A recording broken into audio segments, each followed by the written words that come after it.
this working session to order. Can we get a roll call? Commissioner Beaman, Present. Commissioner Hodge, Here. Commissioner Labar, Here. Commissioner Light, Commissioner Machieski, Here. Commissioner Robbie, Commissioner Sanders, Here. Commissioner Scott. Here. Commissioner Ooh, Somerville. really loud. Here. Thanks. All right, before we go into public participation, I just want to let all of my colleagues know these mics are sensitive. Be careful. Blue light means it's on and they pick everything up. So no hot mics. Yep. All right, now we're going to move into public participation during working session. Members of the audience or online get 1 minute during our meeting to address this body. But just a reminder, if you stick around, you get 3 minutes at our regular board meeting that starts at 7 p.m. Is there anyone in the audience that would like to address the board? Is there anyone online?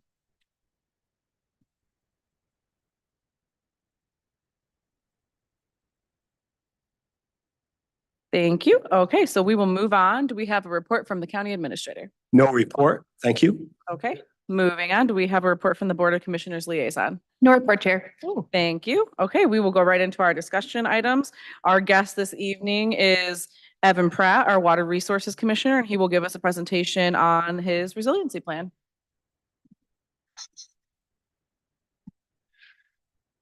Hello, good evening, board. It's great to see you all. Thanks for the invitation to come in and talk about this a little bit. I appreciate everyone being here today too. I know sometimes it's a struggle to get here for work session when you know it's going to be a late night. I'm going to talk like I do about water and infrastructure a lot, and I'm going to get excited about it because that's how I do it, and it's the only way I have. But I would just like to put a reminder out there at the beginning of this is, although I'm passionate about that, my passion is primarily about quality of life for people. I just happen to be working on one of the quality of life areas that's, fundamental to providing, some aspects of quality of life. So keeping people's feet dry is kind of the business we're in. And that's, one of the elements, help them get around on the roads. You folks obviously deal with a wide variety of quality of life issues, but I only say that to say I'm going to talk about a lot of things. I'm probably going to, go a little further beyond your comfort zone with some of the information. Feel free to interrupt and ask questions. But again, the main thing is, I'm trying to find that fit between your quality of life goals, community quality of life goals, the climate plan, what my office does, some of the constraints we have, and some of the visceral realities we deal with. So a little bit of a tall order, but I wanted to put that out there at the beginning. So I'm going to talk about what our resilience strategy is. We know it's raining more. I'll go over what the issues are. I'll spend a good chunk of my time talking about the strategy, which is mainly about not moving more water away from people more quickly, but finding more places to store the water or soak it into the ground. It's a little more complicated than that. I won't dive in too deep, and then I'll try to button up with, how does that fit with what the BOC does and what you all try to do to provide service to people. So this is uplifting. I was just talking to the folks at the Climate Science Center at U of M, and they gave me the 2023 map. But the bottom line is, you see it in the news. There's a lot of natural disasters. These weather disasters, I think people understand, are climate related. Some are, more about drought, and some are more about water. We're a peninsula that sticks into the Great Lakes, so we've kind of got the rainier issue. This is another way of seeing it. So this is what my national professional organization uses when we do presentations to Congress. The bottom line is it's getting a boatload more expensive year over year. You see, we've crested the 150 billion mark in 2020 for FEMA response to natural disasters.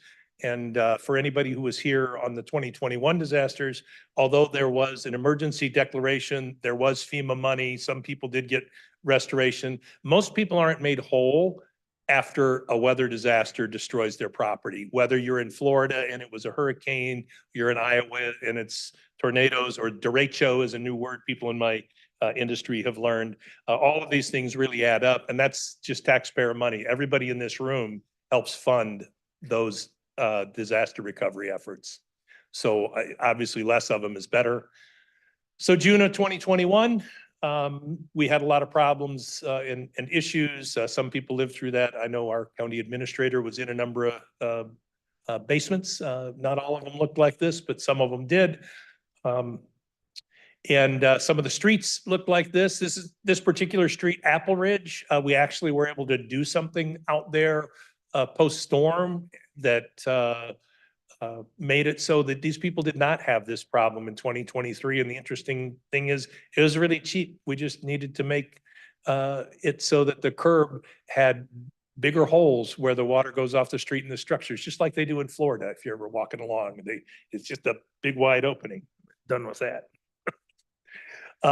So one thing I want to point out is one of the things that has impacted people in 2021 and 2023 that is the most severe impact, difficult to recover from. And again, our county administrator is very familiar with basement flooding.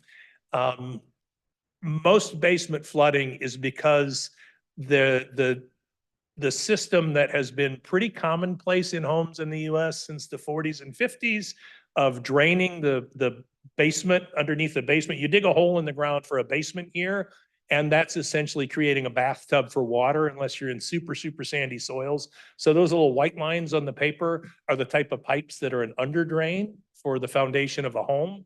Sometimes they're called foundation drain like here. Some people call them footing drains because they're actually below, the lowest part of the concrete. But the bottom line is those for many years were hooked into sanitary sewers. It's illegal now. It was illegal in the 40s and 50s, but for the 60s and 70s, it was legal. And there's a lot of people on the east side of the county that live in homes that were built in that time frame where it was legal to hook into the sanitary sewer. Sanitary sewers, just like this picture, are smaller than storm drains. Storm drains have to handle and respond to rain. Sanitary sewers are, when they were designed and built, they were only intended for your wash water and everything else that comes out of the house. Basically, you turn on the tap for water coming in, and sanitary sewers are sized for the same amount going out. The standard is 350 gallons per house per day that they design it for. So sanitary sewers are much smaller. Even though they capture a lot less of rain that falls, they get overwhelmed a lot sooner than storm sewers. But storm sewers can be a problem too. Like here, this is Duncan Street in Ypsilanti Township. So that's a little bit north of East Corst and east of Emmerich. But much like the Apple Ridge thing, it totally flooded. And there is nothing cheap and simple to do for this neighborhood. I'll get back to it at the end, but Ypsilanti Township has charged us with doing some major study work into very large neighborhood areas over there to the tune of about $400,000. So they are investing in just finding out what would it take to improve things for these folks.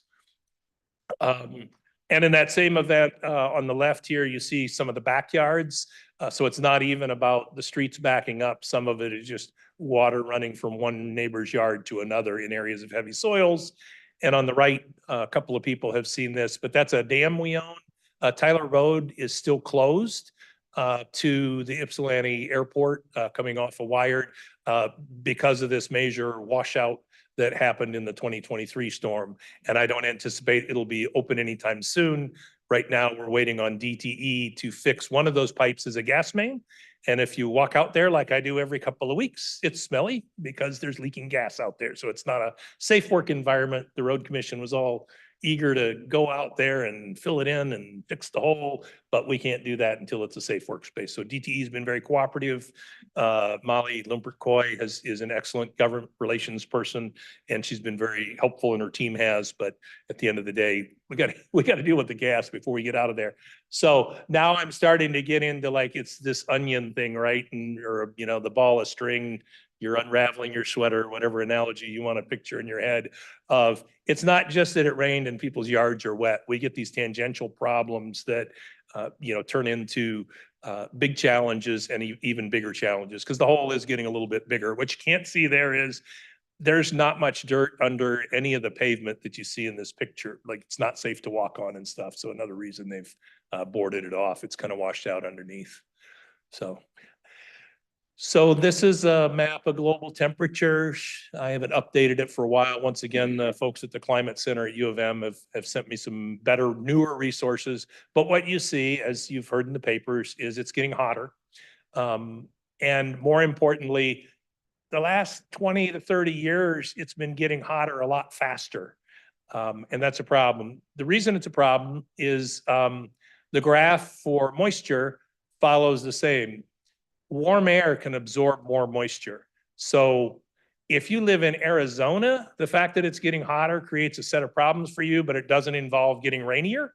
But if you live in a peninsula jammed in the largest freshwater body in the world, it means you're guaranteed to have more rain, heavier rain when it rains. And we've been seeing that, is what this graph says. We've been seeing it for the last 20 years. And this is tamped down a little bit because it's sort of that rolling average. If you've ever seen a budget do a rolling average, it doesn't look as jiggly.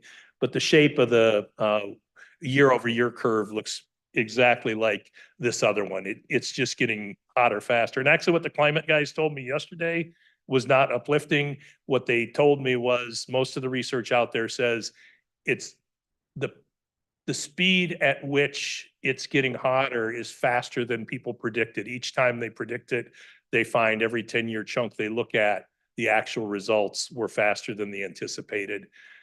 So this graph, I apologize, some of this presentation is for people who need a little more convincing that climate is changing. So this graph is just the Climate Center at U of M. It's actually a consortium with other universities and tribal entities, is just saying, oh, it's definitely been raining more for the last 50, 60 years, and it's gotten really bad lately. And this is just some actual numbers from Lansing, where from the top, they're saying this is what a 100-year storm was on the top right. And on the bottom right, they're saying this is what it's projected out to be by some of the client scientists. There's a lot more uncertainty, though, with these future predictions. What we do know is it's definitely gone up quite a bit. And this is, again, a little bit older, but this is, again, I think people have heard, they say, well, you know, if we do the things that we need to do, that we talk about to reduce greenhouse gases, you might be able to contain the temperature rise to that green band. But if we just keep doing what we're doing, we're going to see that orange band.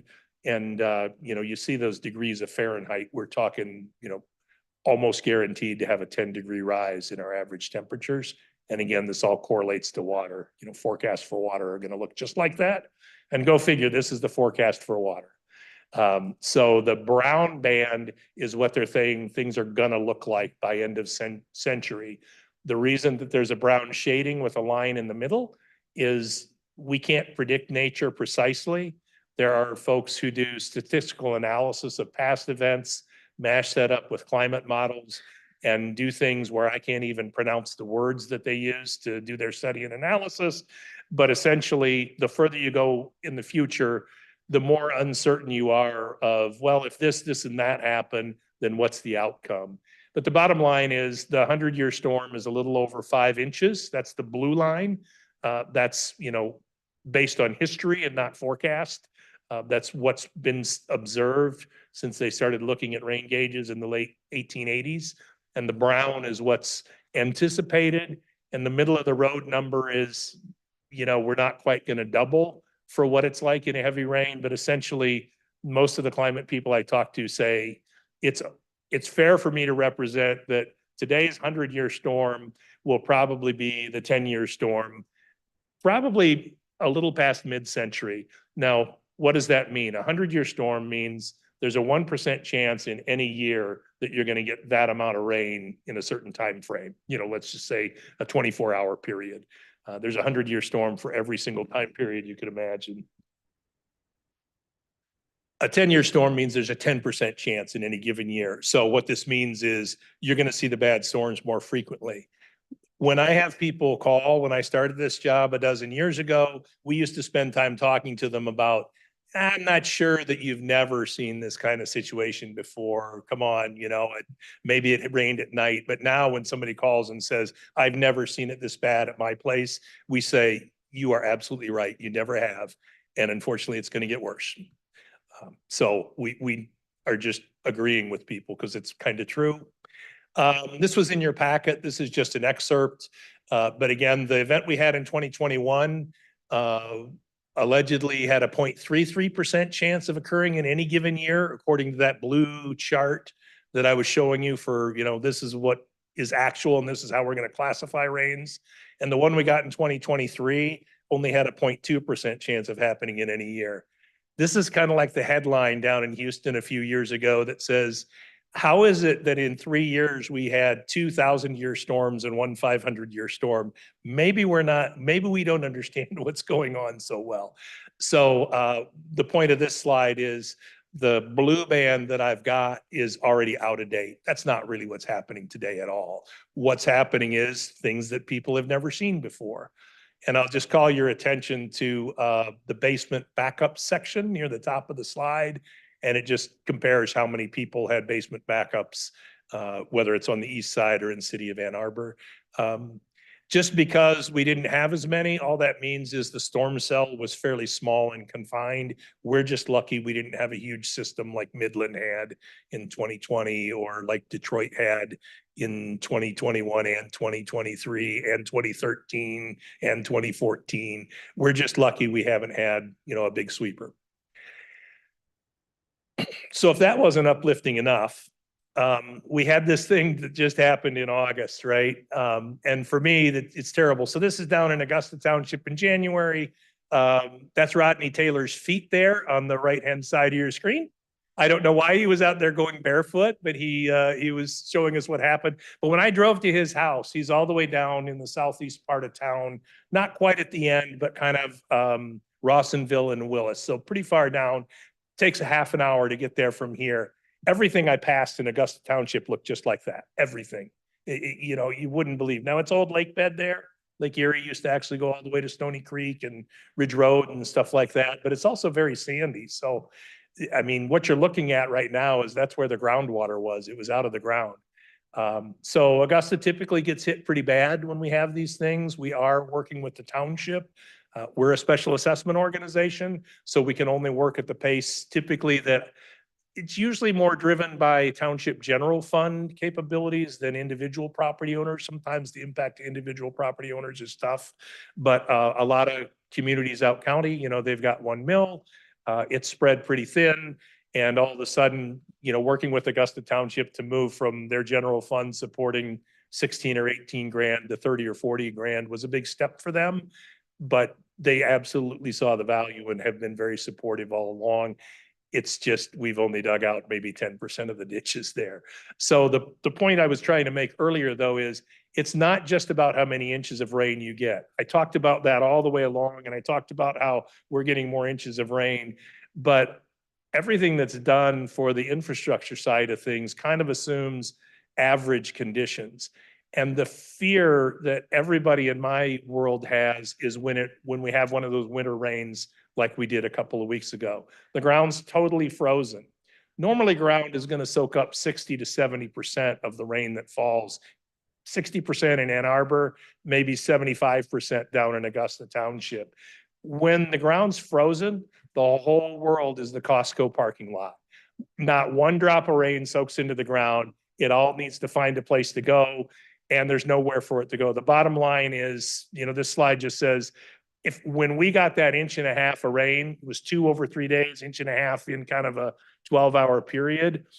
The whole world was a Myers parking lot. And if I had computer modelers and we did a detailed study, what we would say is what people experienced was the same as we got a 4.5-inch rain. It was almost like getting a 100-year storm. It wasn't that big of a storm, but because the ground was frozen and that rain was also melting snow, it was a real compounded effect. And historically, most of the worst flooding events, around the country have been in winter conditions. Go figure, the climate guys tell me that the spring rains are where you're going to see even more of an increase than other times a year. So it's coming. We need to work on resilience. You've got climate action plans. The one thing that I found different, refreshingly so, about Washtenaw County's climate action plan is the national template for climate action plans has everything measured on how does this affect greenhouse gases? Less cars, less fossil fuels in our buildings, doing something about factories, getting more people walking and not using their car, whether it's all fossil fuels or hybrid or whatever. But most climate action plans are all focused on future benefit. We got to do this stuff so it doesn't get so hot. That's great. But we have problems today because climate's already been warming up. I just walked you through, some of the visceral examples people experience. So section 7 of the action plan part, the team that worked on the climate action plan actually had some mitigation type stuff in there. I'll revisit that at the end, but your plan is somewhat unique to say, we absolutely are focused on the future and committed to making that better. But at the same time, we can't wait until the future to play catch up with all of these issues. The costs simply compound each year, whatever the issue is, whether it's warming centers, cooling centers, or, rain stuff that I'm talking about. So again, kudos to Washtenaw County for being a little broader. So I'm going to change gears now to kind of what our strategy is. And it's really about digging holes. I'd like to make it sound more complicated, but we dig holes. We have to do a fair amount of math to understand, well, what good is this hole going to be? We have big holes, medium holes, and small holes. And what we're trying to do is we need more places to store water. So all new developments since the 70s in Washtenaw County have had to dig a hole as part of their development. The sad part is if you go to the, apartment complex with the fountain, that hole is supposed to also be cleaning up the water and, well, there's a bunch of geese around it and maybe clean water isn't happening, but at least they're dealing with water quantity. That one always strikes me as that didn't work out so good. There's solutions we offer to people for that, but I won't go too far into that today. So I'm going to walk you through where there are regional detention facilities. Most of them are concentrated around Ann Arbor. Partly due to a flood in 1968 that was extremely impactful for Ann Arbor.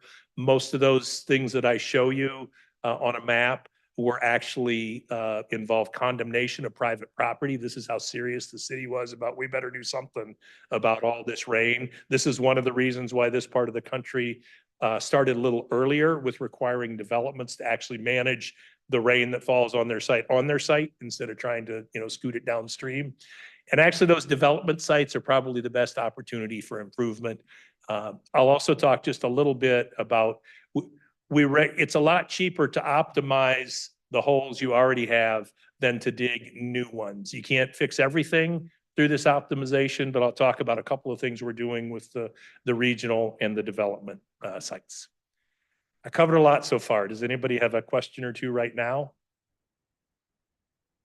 Yes, Commissioner Sanders. I have a couple. Yep. So I can wait till, oh, sorry. Sorry, Annie. It's okay, Commissioner Sanders. I can wait. You good? Okay, keep going. I'll keep going. Okay. I know where Commissioner Sanders has a question. Okay, so I'm going to talk about these. I'm going to start first with regional. Detention is a fancy word for hole in the ground storage. Detention means that there's actually a way for the water to get out slowly. Retention means we got a hole in the ground that doesn't have any way for the water to get out. It's eventually going to soak in the ground. Retention facilities typically offer more water. We generally don't encourage those because they're a little more persnickety. So those blue dots represent areas where we've got large ponds that provide stormwater benefit. They slow down the water when it rains. They hang on to it so it gets downstream more slowly after the rain has stopped. Most of the structures, the basins on there are 5 acres or bigger. None of them can handle this 100-year storm. None of them can handle the 10-year storm. Most of them provide more of a water quality benefit than a quantity benefit. But all the same, there are several of them, so they do provide some benefit overall to the system. As I say, they're difficult projects to initiate. And in the city of Ann Arbor, there are plans to build a couple, 4 more, but maybe more neighborhood scale than regional scale. And I didn't include any, I got a couple of pictures here later. So it's a little hard to see because we've kind of faded out the background, but this is Mallett's Creek. It's the largest watershed in the city of Ann Arbor. I'm going to say from memory, about 40% of the city of Ann Arbor finds its way to the Huron River. from this sub-watershed. You can maybe see a stripe that sort of goes across the bottom third of this. That's I-94. So we're on the south side of Ann Arbor, although a little bit of the eastern part of the core downtown gets there. But like even the Maple Scioto Church intersection finds its way to the Huron River through this Mallett's Creek. So my predecessor did a major study of this to see how can we improve things in Mallett's Creek. And part of it was identifying, so prior to the 68 flood, this was Mary Beth Doyle Park. All those little boxes you see on the top left of the screen, that's the mobile home park next to the Hycone housing, where this particular area is just south of the split of Eisenhower and Packard. So they dug a hole there after the 68 flood. Pretty simple. We got a hole here and the water can back up into that kind of light colored area a little bit. And, you know, it was going to help out a little bit. That was redone in 2009. We got a pretty big grant. About half of it was paid for with a grant, and it got changed into a 7-acre area that also has some public park amenities. So like you hear about Hines Drive closing in Wayne County, you know, they got golf courses and parks along there, but it's all by design. They know it's going to flood. It's a big part of their water storage strategy for the Rouge River. Parks are a good use for stormwater, partly because you probably don't want to be out in the park when it's raining cats and dogs or golfing or what have you, unless you're really more hardcore than me.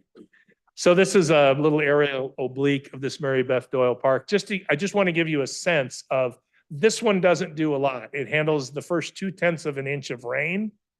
And when it does rain, the 7 acres fills all the way up there and makes you can't see the disc golf course or the basketball court right now. This photo is from the right-hand arrow on the screen. But the second photo is we've got a dam in this park. It's a natural kind of rock dam. But this is what it looks like when you just get 0.2 of an inch or a 1/2 inch of rain.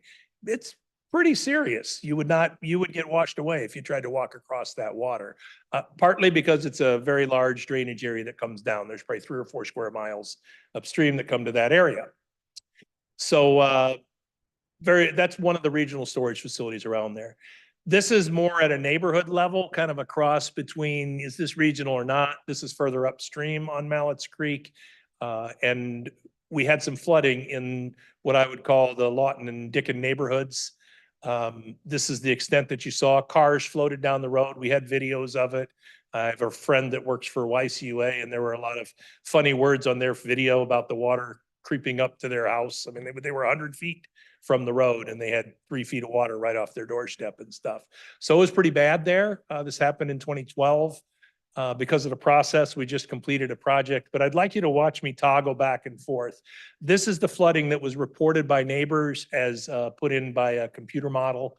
What I like to do when we have big issues, and what we'll probably do when we go talk to people in Ypsi Township and some study areas I'll show you later, I like to just give the residents a Sharpie when they walk in, have somebody at a table to help them draw, like, how big was the problem you had, write down your notes. And we don't give them speeches about who we are and where we start. We start the speeches and here's what we're going to do and how we're going to do it after people have had a chance to tell us what they've experienced. This is what people experienced.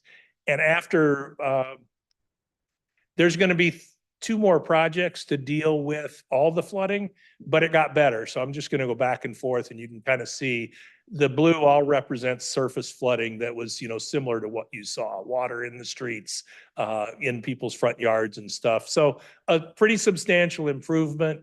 It was about a $3 million investment by City of Ann Arbor, kind of in this corner. Maybe anybody who lives on the west side might have driven out Scioto Church and seen the construction equipment there. A lot of challenges to it, but large scale construction for us, for city of Detroit or New York City, this is a tiny little project of $3 million. But at the end of the day, what we've got is a meandering restored stream. And you see a little bit of color difference in the vegetation there. This is a pretty big hole in the ground, but it doesn't normally have water in it. The kids like sledding on the hill on the left side, I found out too. But so this is the type of thing, this fits in a neighborhood. What's really nice is when we did the public process, you see a path on the left.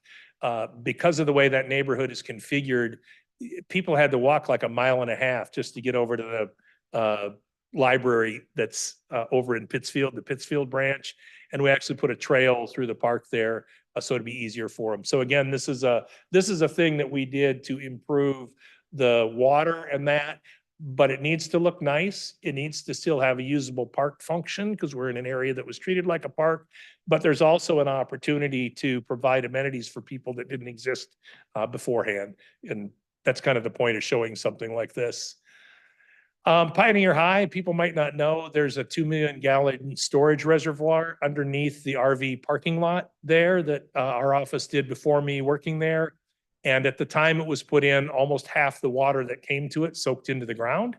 And when I say 2 million gallons, if you see the size, scope, and scale of that relative to those people there, now picture about 18 of those long concrete structures side by side by side by side by side.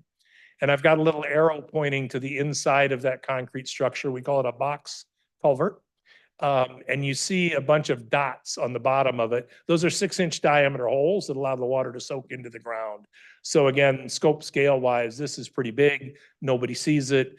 And it does a lot to help improve water quality and a little bit for flooding in Allen Creek. So this is just upstream of the Ann Arbor Golf and Outing Club, U of M golf course, and then the athletic campus. So again, we've got all these regional basins, but really the rule of thumb is if you want to protect people from the type of storm that we've been requiring of developers since the 70s, that 100-year storm, keep your 100-year storm on your site. The rule of thumb is you're probably going to need 5 to 10% of your land area. So in Ann Arbor, that might equate to 1,000 or 1,500 acres. And what we've got for the regional storage is maybe 12 to 15% of that. So the city is not protected by all of these regional, facilities, but they help. You do see one smaller facility there down in Ypsilanti Township on Paint Creek. Again, that provides a great deal of water quality benefits and a little bit of flooding benefit. So now I'm going to talk about the site-specific holes. So these are smaller holes in the ground. They're more individual development scale, but as we know, some individual developments might be 500 homes. But these are doing more work than all of those large basins when you add them up and combine them, because there's so many of them. Right now, there are site-specific holes, detention basins, on maybe about 15% of the developed land in the city of Ann Arbor.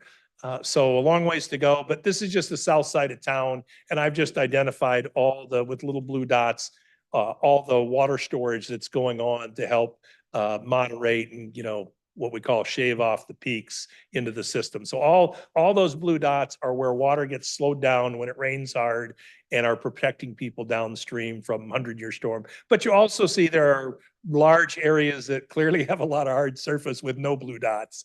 And that won't change until those are either developed or the local community decides to invest their own money because there would be some public benefit beyond to just those properties, which is kind of what the city of Ann Arbor did in that neighborhood example I showed you just a moment ago.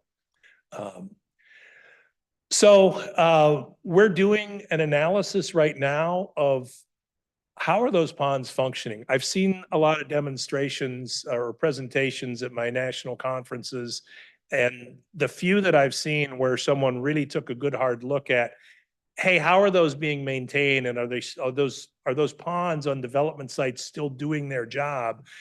Most of the presentations are pretty depressing because they're not working that great. They're not worked as designed. People have done their own modifications. It might be a homeowners group that would like to see a fountain with a pond all the time rather than a pond that fills up when it rains and empties when it doesn't rain and fills up when it rains and empties when it doesn't. A pond is often a water feature that developers like. Sometimes that means they spend extra money to dig down to groundwater so there's a permanent pond. Sometimes it means they plug up all the restriction holes that make the pond work right. And now a drop of water in is a drop of water out. So we're doing a pretty complex study. We're going to places where we know there's, no basins. We know, and we're still trying to figure out, well, how much flow is leaving the site? You know, is it soaking water into the ground? Is this an opportunity for us?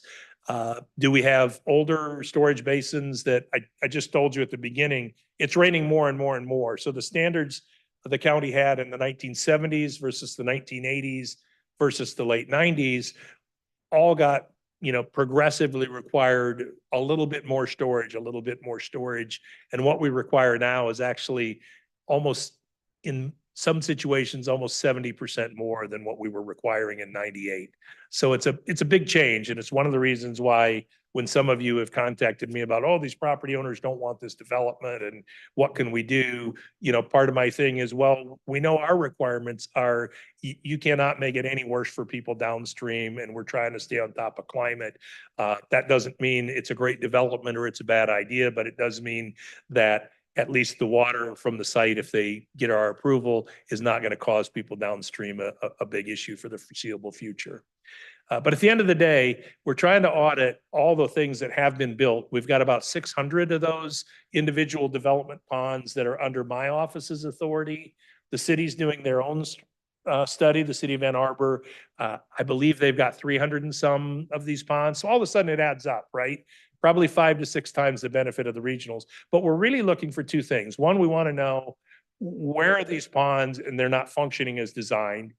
And then our next step is let's work with the local municipalities to figure out, is there a code enforcement avenue to get those things restored back to, you know, their original approved function? No different than if the landscaping plan is not what the planning commission approved, if they whack down all the trees, communities have been successful in saying, look, we approved this and you've got nothing like that. We have the right. That's hard work. A lot of communities don't want to aggravate their businesses or their homeowners, especially if it's, you know, relatively minor. But I have another goal. We want to identify, well, where could we store, are there ponds where we could store additional water? So there's a great example out at Briarwood on the north side of the mall, kind of the northeast side of the mall. There's a big pond as you come in off of Eisenhower that we have that's part of Mallett's Creek. But then there's a littler pond attached to it that never has water in it. In fact, there's a picnic table in it, and you can see they mow it all the time.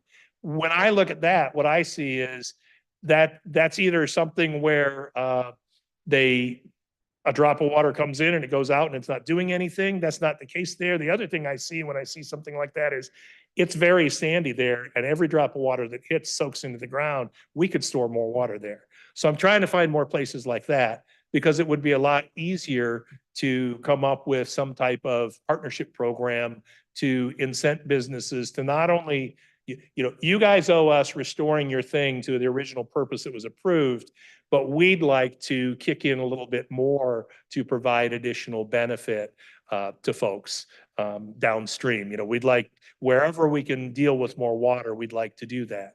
Sometimes you can't get more water there just because of the location of where it's at, various restrictions, but that's what we're looking for. So right now we've, yeah, I'll just skip that. Well, so I'll just say right now we've got some monitoring devices out in about 20 ponds of different areas, and we're just trying to get some sort of read on how are things working.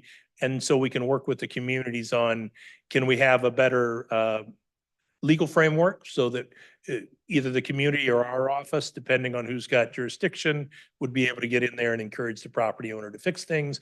Or, you know, is there an opportunity again for a cost match thing to improve things to the public good? And I want to just jump back to, so the current rules that we have, I think we're out of date. I think we've eaten up all the resilience that we built in. We built in about 20% resilience is basically what that said.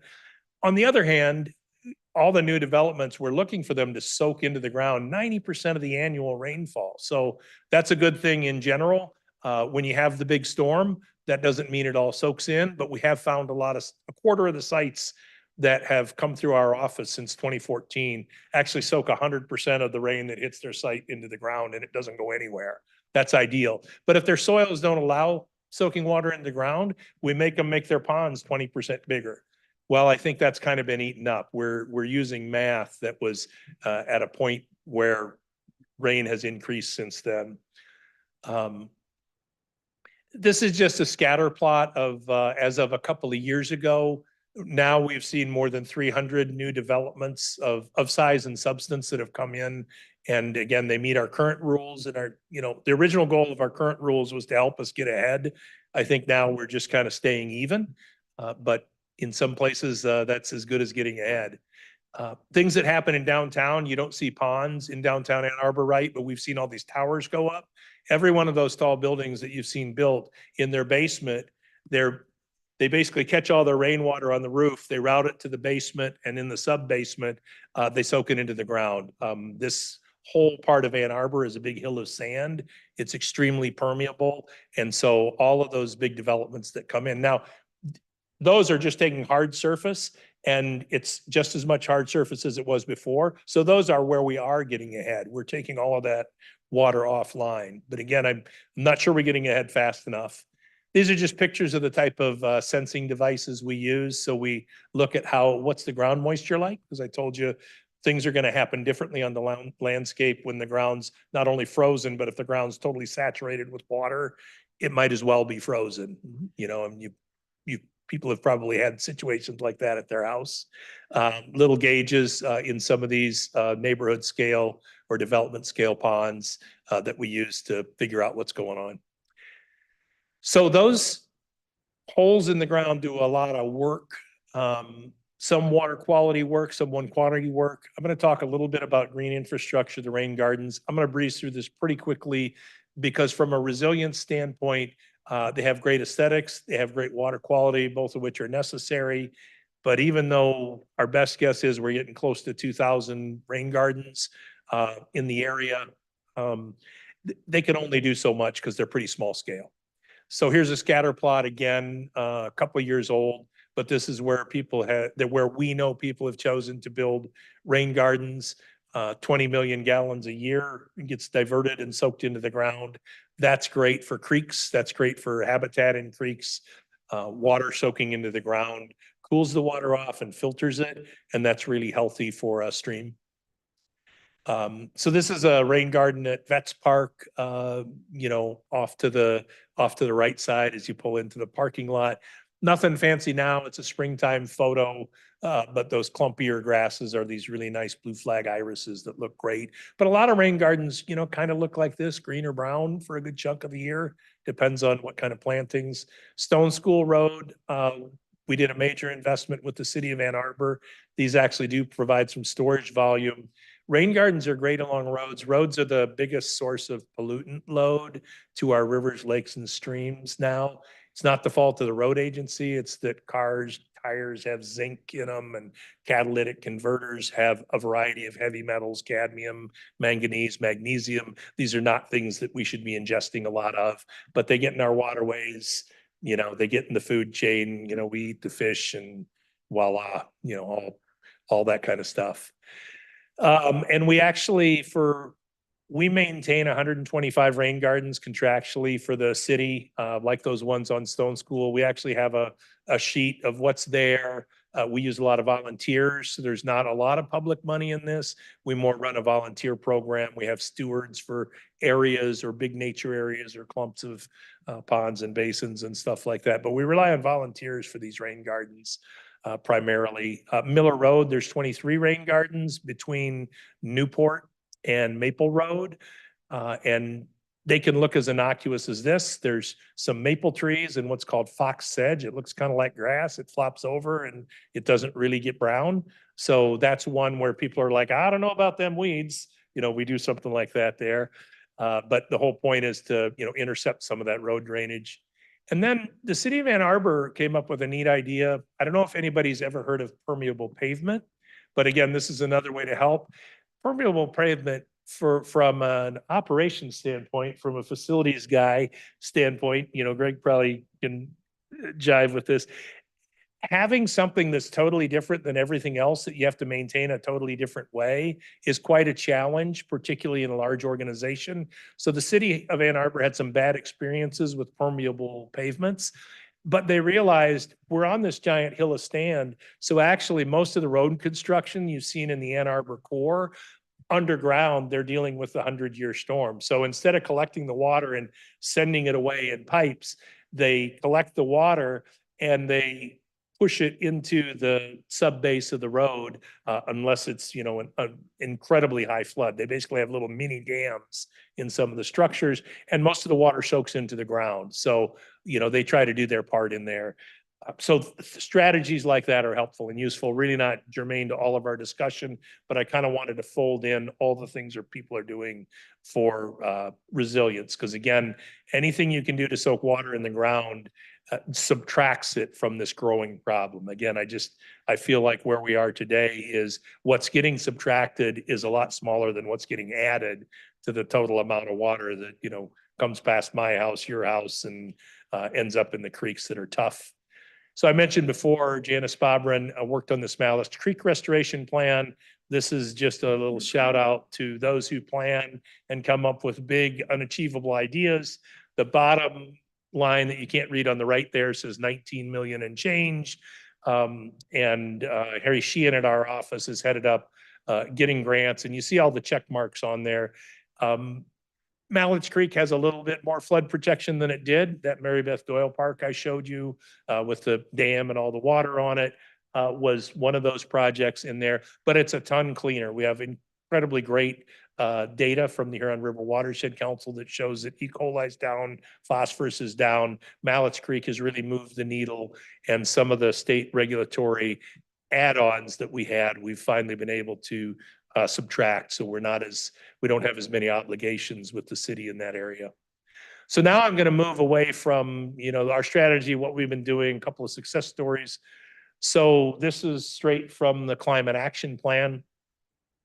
And this, you all know what word clouds are, right? So flooding and storms seems to be a thing that concerns people. You may remember the input that you all got during the ARPA plan, the preliminary results that were, I'm going to say maybe about August. Number 3 out of the 27 projects people could choose from was they would like to see investment in stormwater and sewage. And I'll give you a quick update on the 2 million that you folks were kind enough to appropriate, where we're at with that.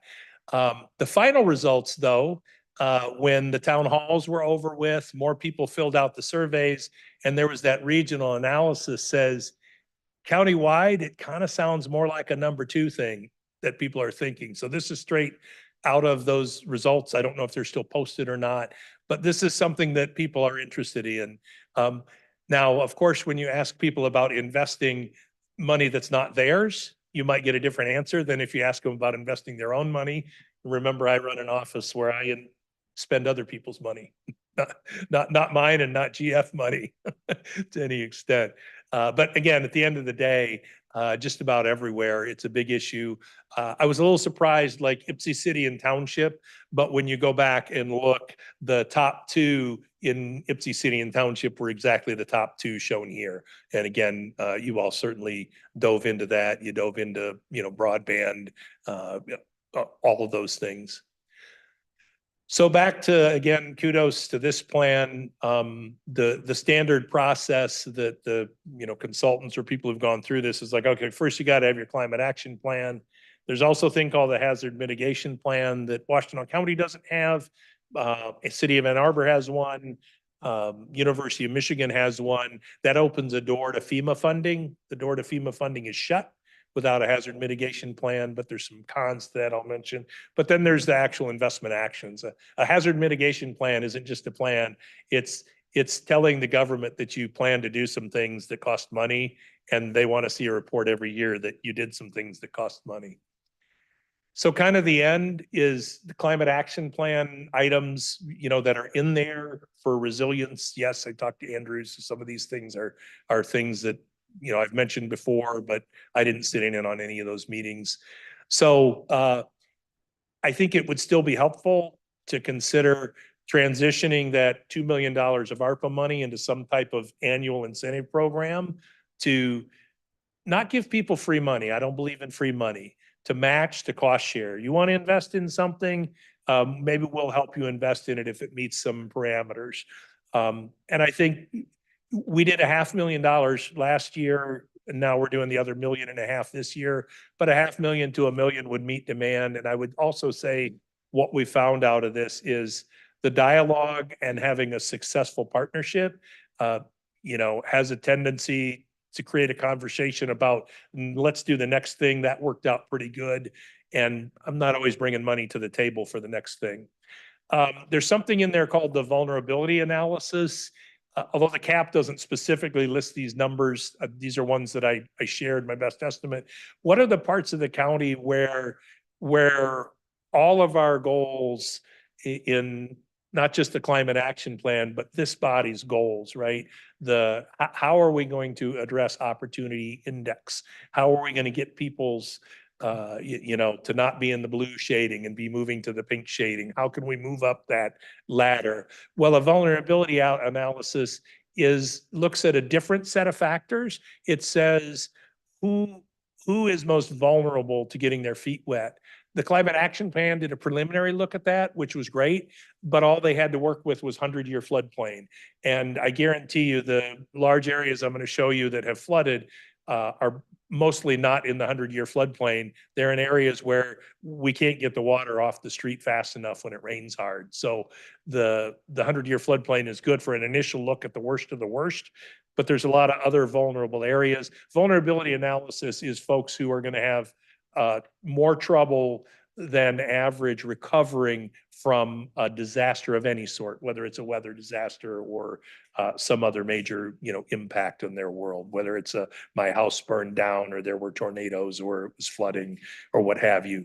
These vulnerability analysis will look at things like how close is the grocery store? People have to go get water, right? People have to go get, whatever. If you didn't load up on toilet paper before the storm, I guess you got to find a place to go get it after, right? What people do. So that's what a vulnerability analysis would be. And what I don't know that needs to be done, to say, let's look at every square inch of the county, but that would be really helpful in prioritizing. I can name all sorts of things that would be beneficial to people in all sorts of places, but at some point, how do you sort of, shake that out and say, are we helping the people who need the most help, proportionate to the people who need some help, but maybe have different abilities to help themselves a little bit, to partner up a little more. We're doing some initial study on how could we retrofit those basins and make it better. We've got a couple iterations to go into that. Again, the climate action plan provides a little bit more of a step-by-step, but I'm seeing that in the $6.5 to $9 million range to do retrofits to make things work better. That's kind of earmark territory. You really can't ask for a congressional earmark if you're south of $10 million. That just doesn't hit the needle. We got a rec center that we're focused on right now for our earmarks, but there may be a day in the future where doing something about all this water is earmark territory. And then finally, there's the hazard mitigation plan that might not cost $500,000 to produce, but like I said, it requires annual work and reporting. It requires staffing. There's currently no county lead or resources to manage one of these. On the other hand, you can't get a dime out of FEMA unless you have a hazard mitigation plan. On the other hand, I'm not sure you can get a dime out of FEMA if you do have a hazard mitigation plan and you're in the Midwest. FEMA is the National Flood Insurance Program seems to provide a lot more benefit to coastal communities, and they do get hit harder than us. So this is kind of the punchline I was headed for. I want to zoom back to the beginning where I said, this is about, I'm here like this. I didn't bring a wheelbarrow in, which would have been a dramatic effect, but I thought that rude. But this is the punchline. This is the way to move the needle. This is maybe more long-range thinking than, what do we vote on someday later? But as you're thinking about all the priorities about there, this is quality of life stuff. And, if you've got poopy basements and you're required to disclose, I've had water in my basement, your house isn't going to sell as easy. Your housing stock isn't as useful. And how good is that for the local unit? How good is that for the county? If we've got affordable housing units, these are houses that are 150, 200 grand, and they've got a big red S on them, whatever you want to call the scarlet letter, a big red P for poop. I don't know.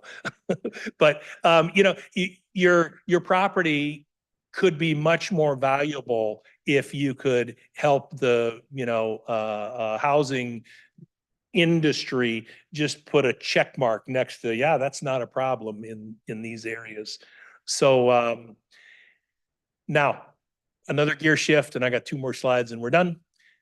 This is what we found with the ARPA allocation from the county. So 2 million allocated. We just buttoned up the requests a couple weeks ago for round 2, and we've had requests for doing projects that are $11.3 million. It has mostly been focused on what I will call road and transportation resilience, which is code for just the culverts under the streets that are posted or closed all around the county. And it's the most poorly funded asset class of all infrastructure, whether you're talking about energy or dams or roads or water plants or whatever it is, for a variety of reasons that I can go into offline. There just isn't a funding source other than communities have to come up with half the money if you're out county, especially for fixing some of these things. And in many, at least 5 or 6 of our townships, funding half of a failed culvert that's causing people to drive 7 miles around is literally 100% of their annual tax revenue. So it's just a killer for those communities. And I'm sure you're going to be thanked not too long from now from a lot of township supervisors, because this money has been spread wide across the county. We did not have a geographic requirement, but the first round, got out to 14 of the 17 townships that applied.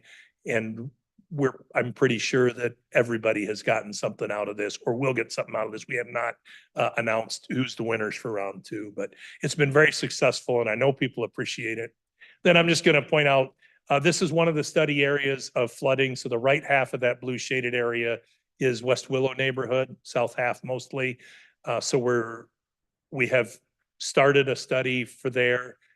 This is going to cost a little over $200,000 to just get some sense. But at the end of the day, all this stuff got built before people dug holes in the ground when they built things. I'm not going to predict the answers, but I'm pretty sure the answer is going to be you got to dig a hole in the ground in 1 or 2 spots, because that's what we typically see in neighborhoods that have endemic flooding. I'm hoping the answer doesn't include all the pipes need to be a lot bigger, because that will be prohibitively expensive.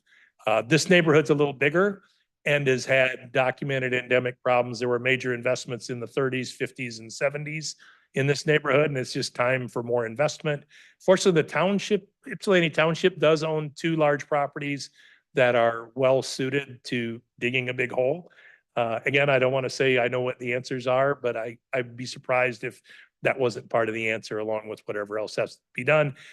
Where I'm headed, though, is each of these neighborhoods is probably an 8-figure solution to move the needle. These are people who are not saying, I never had this before. These are people that are saying, I've been telling you for 20 years, this happens every year. And even if they're stretching it and it's actually every other year, these are people with water in their basements, yards, and streets on a regular, routine, repetitive basis. All we can do is reduce the frequency and severity of the events they have. I'm hopeful we can, but I think these are ones where there's going to be a day when, or maybe it's a successor of mine, depending on how long it takes us to get through, where this is earmark type of stuff where you're probably not going to cobble together enough grants and loans from existing programs. And we got to just, do a congressional thing for, we need 8 figures for this and 8 figures for that. So last thing too, you all aren't maybe exactly where this is from National Association of Counties. They quit tracking how the ARPA money got divided out. But I would just say the infrastructure is water infrastructure. That doesn't include roads, but the national average has been closer to 12% of ARPA money was going to water infrastructure. I watched this for a year or so when they were updating it and so forth. And this is just a clip from when they finally wrapped up their reporting. That's all I got. Madam Chair. Awesome, thank you. We've got a long list of questions. So I'm going to go Commissioner Sanders first, then Commissioner Hodge, then Commissioner LaBarre, and then Commissioner Robbie. Thank you. Sorry about the misstep earlier. I think I'm so comfortable with Evan that I just. Yeah, and I'm sorry, I'm not, I haven't been to a work session for a while, and usually when I do these things, I'm like, just ask questions as you go, so my apologies. So I have a couple of questions and you are free to answer these later or offline or well, questions, inquiries. So Tyler Road as an example for our viewing public. What's the cost associated with that and who likely has to pay for it? Like that. So I haven't heard anything initially, or I haven't heard anything lately, but initially, and I'm going on that right now, the road commission is seeing as that as their obligation. There is a problem with the road and they plan to fix it. I think the fix that's needed is a little bit more than they were imagining. So we've got a meeting set with them in the next couple of weeks to talk about like, maybe what you were thinking is we need to do a little more than that. But that will take away from money they have to spend on roads that need to be fixed in other places. There's no magic extra pot for that type of thing. Okay. The residential flooding. So you mentioned, everyone may not understand when you say that you are a special assessment Mhm. department or organization. Can you answer that and tie that into what residents could do that are experiencing this on an ongoing? So in other words, they're gonna have to put some money out. Right. Yeah, so oftentimes residents have to put money out. A special assessment district is some infrastructure is desired by a group of people and some agency has to determine who benefits from that being installed, and then how do we charge those people who benefit? So the statute that governs my office is 100% process law about special assessments. There are two pathways of special assessments for county drainage. One pathway has residents sharing the cost with transportation agencies and the local unit of government. The other pathway, which does apply for those two areas in Ypsilanti Township, but not all, are the community has seen historically, back in the day when we were petitioned, you have to choose which way are you petitioning. Do you want to have the residents be part of the funding for in perpetuity, or do you want to have the community take on the community's share? So those ones that I showed in Ypsilanti Township, Ypsi Township will pay about 70% of the cost, and then the road agencies and the railroad will pay the rest, and mostly road agencies. So there, because of public benefit, Ypsilanti Township chose to take on the full burden of drainage districts in several areas of the township. All the new construction south of Ford Lake is not set up that way. Most of the older county drains in that northern part of the township are set up where the township had a great tax base back in the day. I think the price tag for these things are going to be more, might be more than they can handle. You know, when you bond these things out, it actually turns into a manageable amount per year, but you all know, if you have 100 manageable amounts, you can't manage it, right? So. Okay, last question. So if you are a potential home buyer, instead of just relying on the people that are selling you the home, is it a good idea? I think it's a good idea, but is it a good idea for those potential home buyers to be maybe contacting your office or trying to find out from those neighbors or others, like what is the experience with flooding? And because there's nothing worse than buying a house and you don't know this, and then all of a sudden you've got Yeah, honestly, extensions in your basement. I would talk to neighbors. I mean, every house I've bought, my wife, you know, who's walking down the street, asking them about what's it like in the neighborhood. We're in a difficult position if somebody asks us about flooding. We can tell them what we know, but we might not know everything. Only about 60% of the county's land area is in a county drainage district. So we get calls. I've gotten calls, and the calls always evolve beyond, is there flooding? They always evolve, should I buy this house? Will you give me advice? And when you're in, you know, a public agency, you know, if my friend asks me, I will say, I'm telling you as your friend that I wouldn't touch that with a 10-foot pole, or I think you're probably okay, but don't come to me if you have water in your basement, because I don't know. So it puts us in a tough spot if people call us up, but we still try to respond when people do. I'd say doing some homework, talking to the neighbors, looking at floodplain maps, things like that. I mean, we had people in the August 2023 event calling us, and it's like, well, your entire house is in a floodplain. I'm sorry. Okay. I feel bad when I have to share that with people. I don't know what to do. So, and some places like these neighborhoods I showed, it is not obvious at all. There's no hill in either of those neighborhoods. You don't know you're at the bottom. You're not at the bottom of the hill. It's just, you know, the systems were built so long ago that they can't handle it. Thank you. Commissioner Hodge.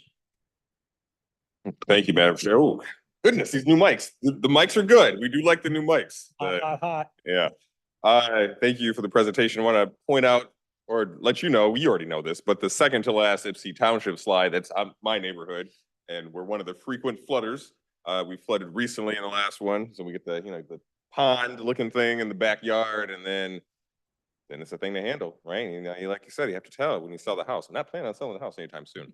Yeah, I have something else to tell you too. Well, oh, this is one of the reasons why statutory drain board is so interesting. It feels like everybody else has just gotten a taste of statutory drain board, but Yusuf and I have a great time. Yeah. We do a lot of good time there. I want to thank you specifically for the work with Augusta Township, because the flooding there had been really significant. And thank you too specifically for working with Rodney Taylor. Rodney, I know I owe you a call. We've been playing phone tag about a lot of the flooding issues that have been going on there. So I know it takes, I'm glad you went out. I know that means a lot when people from the county government go to Augusta Township in particular, because historically I think there hasn't been as much engagement, and we've been really working hard to change that. So thanks for working on that. Thank you. Commissioner LeVar. Thanks, Chair. Evan, thanks for the presentation. I appreciate it. I just also want to say quickly, I appreciate the job you do as our Water Resource Commissioner. Thank you. I think many times you deal with problems in sort of a worst moment. And so, you know, thank you for that. If I have it right, you've given us essentially a heads up that we will be hotter. We'll have more water, and we will need to dig holes to hold and maintain that water. Which makes me wonder, what should this board and this organization and state and federal folks be thinking about in terms of mosquito management and mitigation? As we saw in 2019, we had a EEE outbreak, West Nile, Shiga, or some other disease that I can't correctly pronounce, forgive me. All that is heading north, and all that is hitting places with more human habitation. And so is there any consideration sort of in your field or your work with public health, either here or nationally, in terms of what we should be ready to do on that issue? Yeah, I mean, I definitely defer to the public health department. Certainly, Kristen Schweighofer and I have talked a couple of times about where, you know, when EEE first was coming up this way, or Zika was first coming up this way. Open water is not actually where mosquitoes are laying. They actually like the wet vegetation, so that shallow grass in Justin's backyard that was really wet. And then after the standing water goes away, that's when the mosquitoes are coming. There are a number of folks north of here that have my job that instead of doing a rat program, they're doing a mosquito program. But this is old school. It's the foggers out there. And, you know, I've seen those. That's what it's foggers. And there are, it's kind of like the tidy bowl disc you might put in the toilet. There's a disc like that you drop in the drainage structures, and it's got, you know, mosquito killer in it. You know, catch 22, because now you're going to get a bunch of phone calls about, I'm not sure if my cat or dog or what, I'm not sure what's getting poisoned, but probably something. So I definitely leave that to public health to say, when is the time when you really got to look at that, you know, more or less. And again, if you look at an aerial image of our county, if I added 600 more holes in the ground that held water, that would not really be adding a ton of water bodies to Washtenaw County. You know, everything south of M10 is super soggy. Historically, it was unsettleable. Some of you have heard my Shaggy Dog story about why I have a job, but it's all about how they couldn't initially settle Michigan because it was too wet for even surveyors to survey, and they couldn't give away land to veterans of the War of 1812. That's why I have a job. I think that's a useful way of saying we don't have a perfect structural answer for that, but Yeah. we'll have to iterate as we go forward. You should have Andy do the presentation next time because it would have been like 10 minutes and then you could have gotten the Q&A. He's Um, much better at this than me. Commissioner Sanders appreciates those meetings where I speak less, so I try and. Thank you, Chair. Thank you. Thank you. Okay, I'm gonna go to Commissioner Robbie. Did you have your hand up before Commissioner Scott, or was it Commissioner Scott? You didn't have any hands.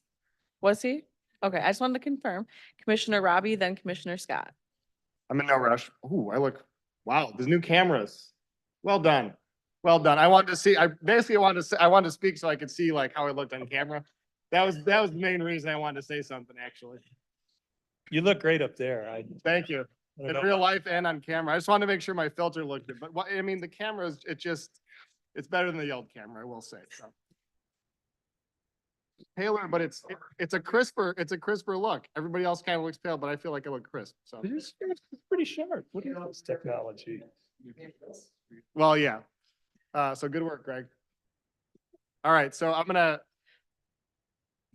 ask my question here. First of all, thank you for the presentation. Excellent job. Want to echo the chair's comments that I really enjoy serving on the drainage board, talking about rats and water and drains. It's always exciting there, you know, a lot of good things to talk about.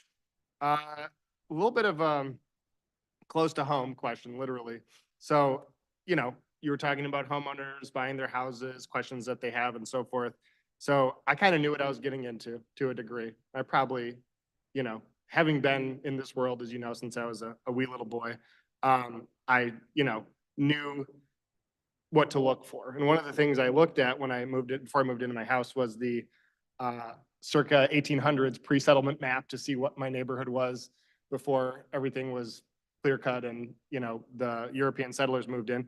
And I live in what used to be a hardwood swamp on the south side of Ann Arbor. There weren't many of those types of habitats in Ann Arbor. Most of Ann Arbor used to be oak hickory forest or Oak Barrens, which is where Commissioner Scott used to live in Oak Barrens. We were just looking it up while we were talking. So, but my neighborhood, very small part of the south side of Ann Arbor, was hardwood swamp. And so it's no surprise that every time there was a rain event in the spring or 2 weeks ago, my backyard was, you know, full on standing water. And so obviously this is an issue for the whole neighborhood. And so I've, you know, done various things like, you know, planting trees, built a rain garden, going to build more rain gardens. I guess I have two questions that go in sort of different directions. The first question is your efforts to, you know, obviously prepare for and create a resilient county when it comes to precipitation issues. How can individual homeowners participate to help you in regards to what you're doing? I'll go out in my backyard and start digging holes if that's what you need me to do. But you know, what can people do to help? I've already put in a rain garden. I plan to expand it, put in more rain gardens. And those rain gardens that I'm putting in involve digging holes in my backyard, of course, to, you know, create swales and so on. Anything else that homeowners can do to help support the efforts that you're undertaking? Yeah, so first off, without asking for any more money, the county's rain garden program is built to go out and visit with a property owner who's got a problem like you had, but doesn't have any idea what to do, or, you know, if rain gardens are good, bad, or sideways, and they're worried about mosquitoes. So we do free visits. Normally, when somebody's going there, it's first tell us about the water issues you have. And I would say that's one of the biggest needle movers. One of the others actually, though, is looking up at somebody's eaves and seeing the dented gutter where all the water comes out. And that's why that you could have half as much water to deal with if you just had that gutter repaired, or some houses don't have gutters, you know. Some places though, right, the downspout is actually feeding the part of your yard that gets wet. So it's kind of a catch-22 for people who have basement flooding, making sure your downspout is at least 4 feet away from your house.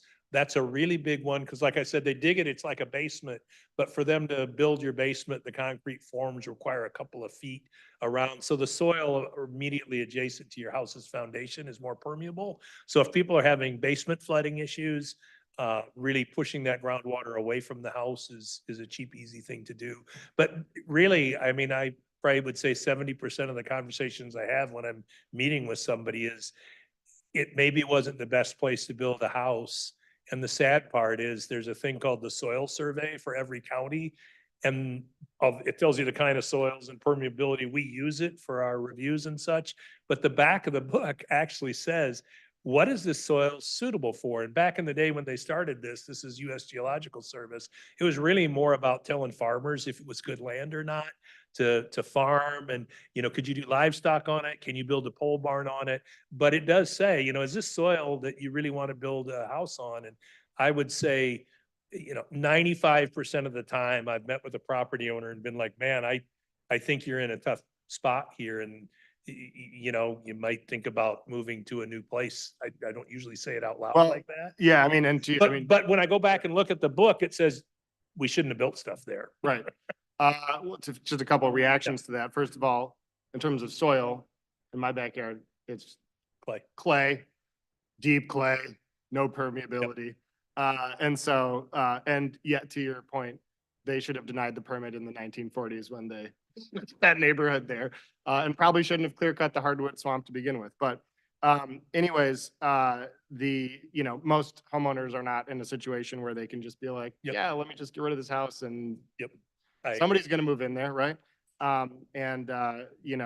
So something to think about, I guess, is, you have a great rain garden program that is something that's always been sort of like a call to action for the community. Like, this is something you can do in your home to help participate in helping to support what you're doing. If that's still the call to action, great. People can still keep doing rain gardens. If that's going to change based on what you said about, I know you're saying like volume wise, we need to think of bigger Yeah. solutions, but if every homeowner is doing something, Yep. that's going to have an impact. So just thinking about as it evolves with your presentation and the changing dynamics that you're seeing, just thinking about that call to action for residents and like what can people do to support what you're doing. Last thing, I know we're running out of time.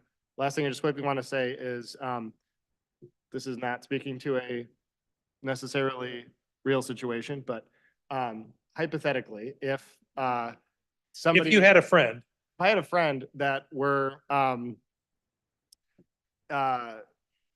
developing in a neighborhood that is very wet already, what types of, because I know Commissioner Sanders asked about sort of like the funding that you can bring to bear to help mitigate these types of districts, with the Chapter 20 drains and so on. But you also have some regulatory authority over developments.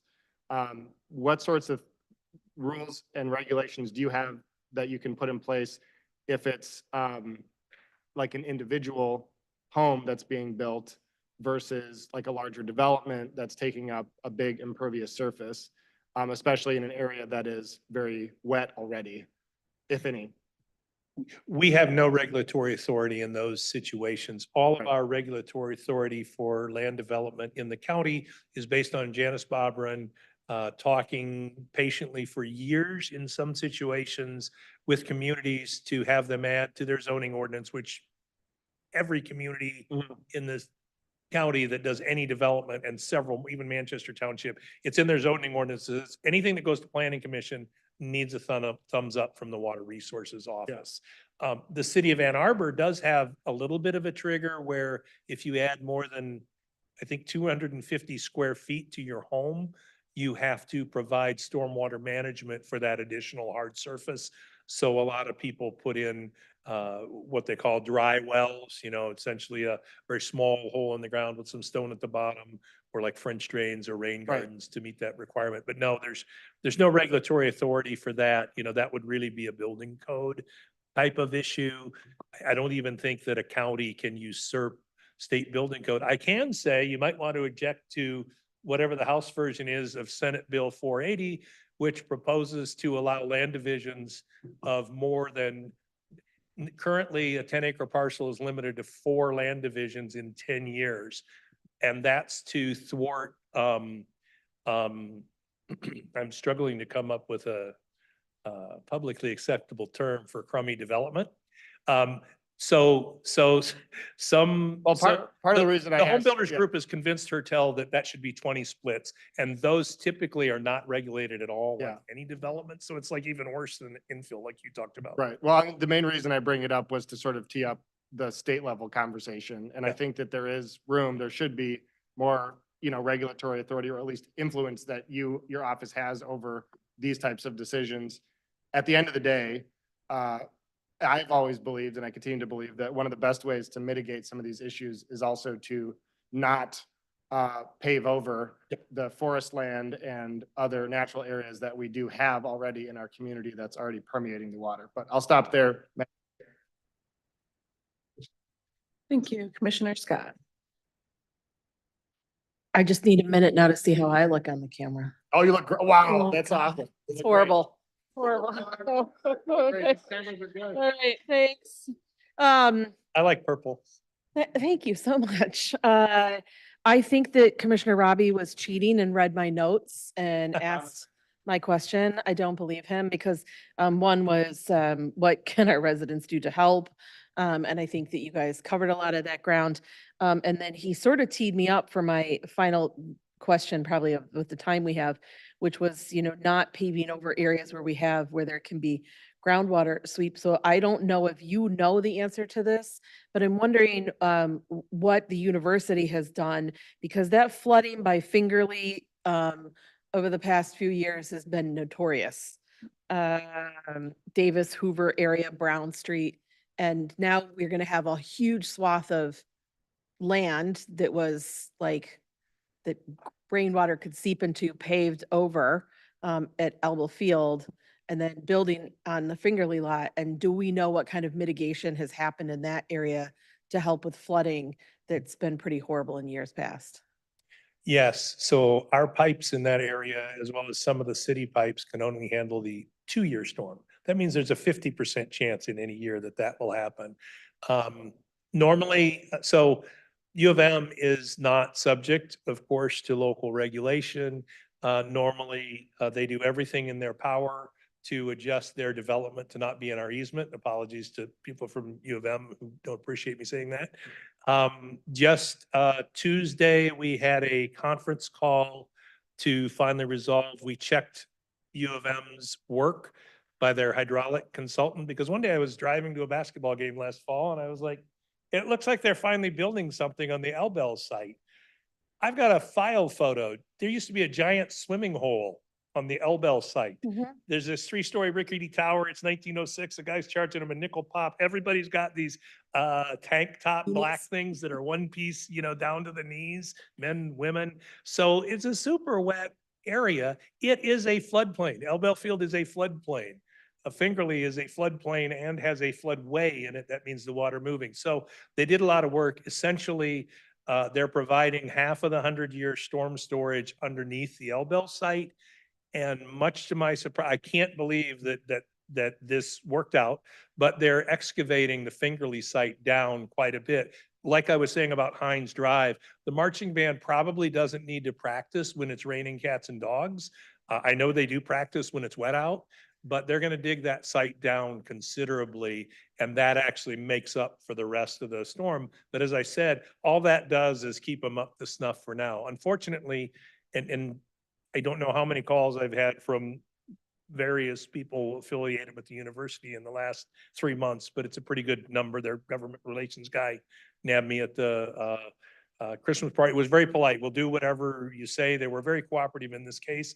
But the bottom line is the universe, just told you, Janice talked every community into, you should adopt the county standards because it's good for you. It's good for your people.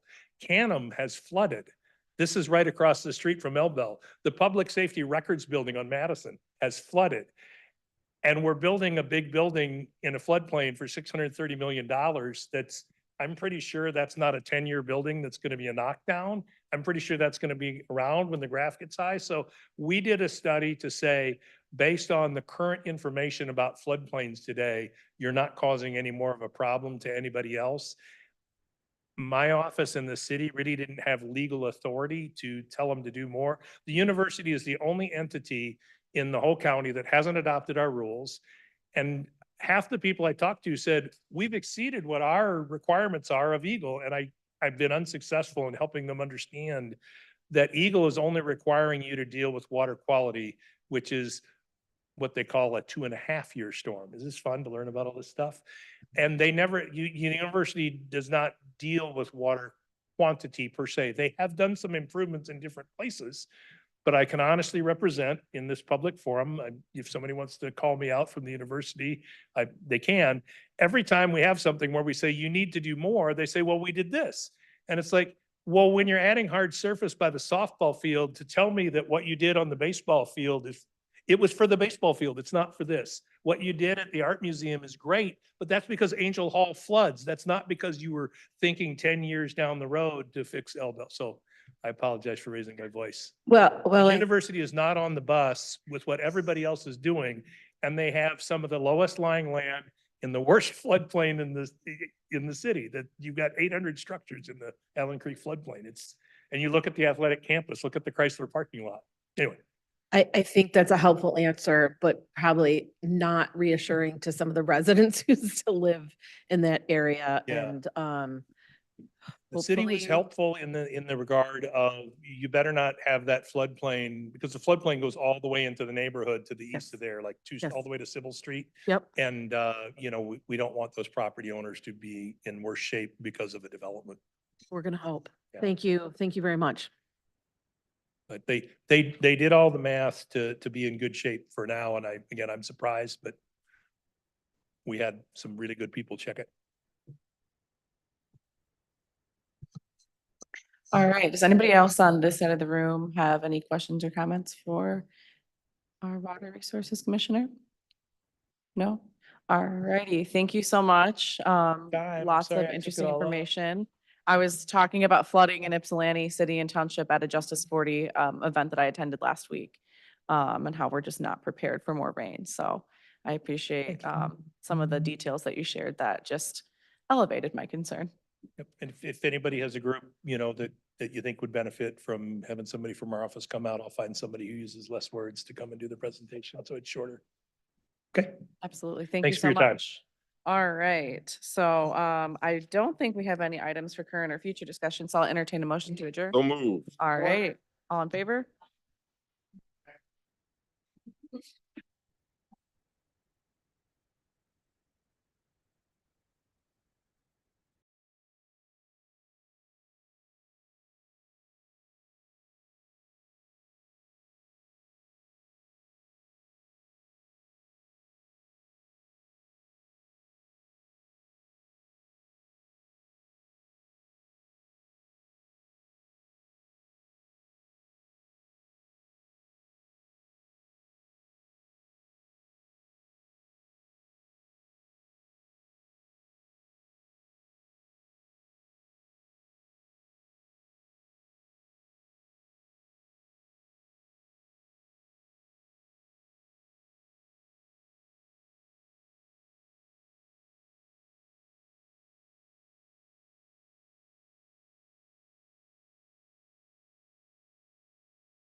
Yep, we got to start on time or as close to on time as we could, everybody. Oh, there we go. Commissioner Robbie, showtime, buddy. All right, we're gonna go ahead and call the meeting to order. February 7th, Washtenaw County Board of Commissioners meeting, 7:12. You know, working session was very entertaining. We had to keep going for a little while. We're gonna start with the Pledge of Allegiance.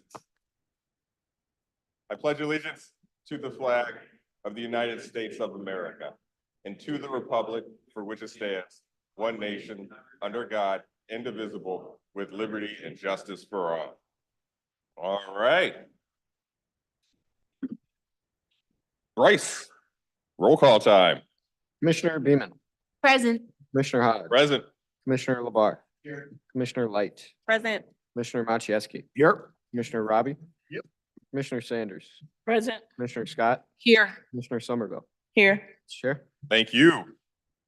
All right, the camera is making my suit look a little purple. It's not purple for our viewers in the audience or at home, just so you know. I wondered what a purple suit would look like on me. We have a bit of an answer here. All right. We're gonna move on into it's purple up there. But the new mics are very good. So for our viewers at home, we have new technology here. We're still getting used to it. We've got new cameras, we've got new microphones. The new microphones are very powerful. So be cautious of your use of the microphone. And we've got new cameras that are, you know, we're working through some technical difficulties. So if it's your first time tuning in, you can tune into a previous episode too. All right, we're gonna move into public participation.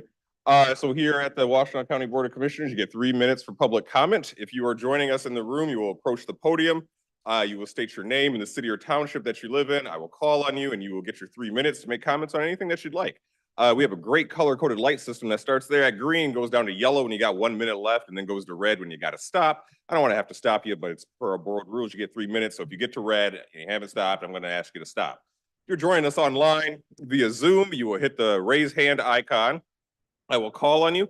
You will still state your name and the city or township that you live in.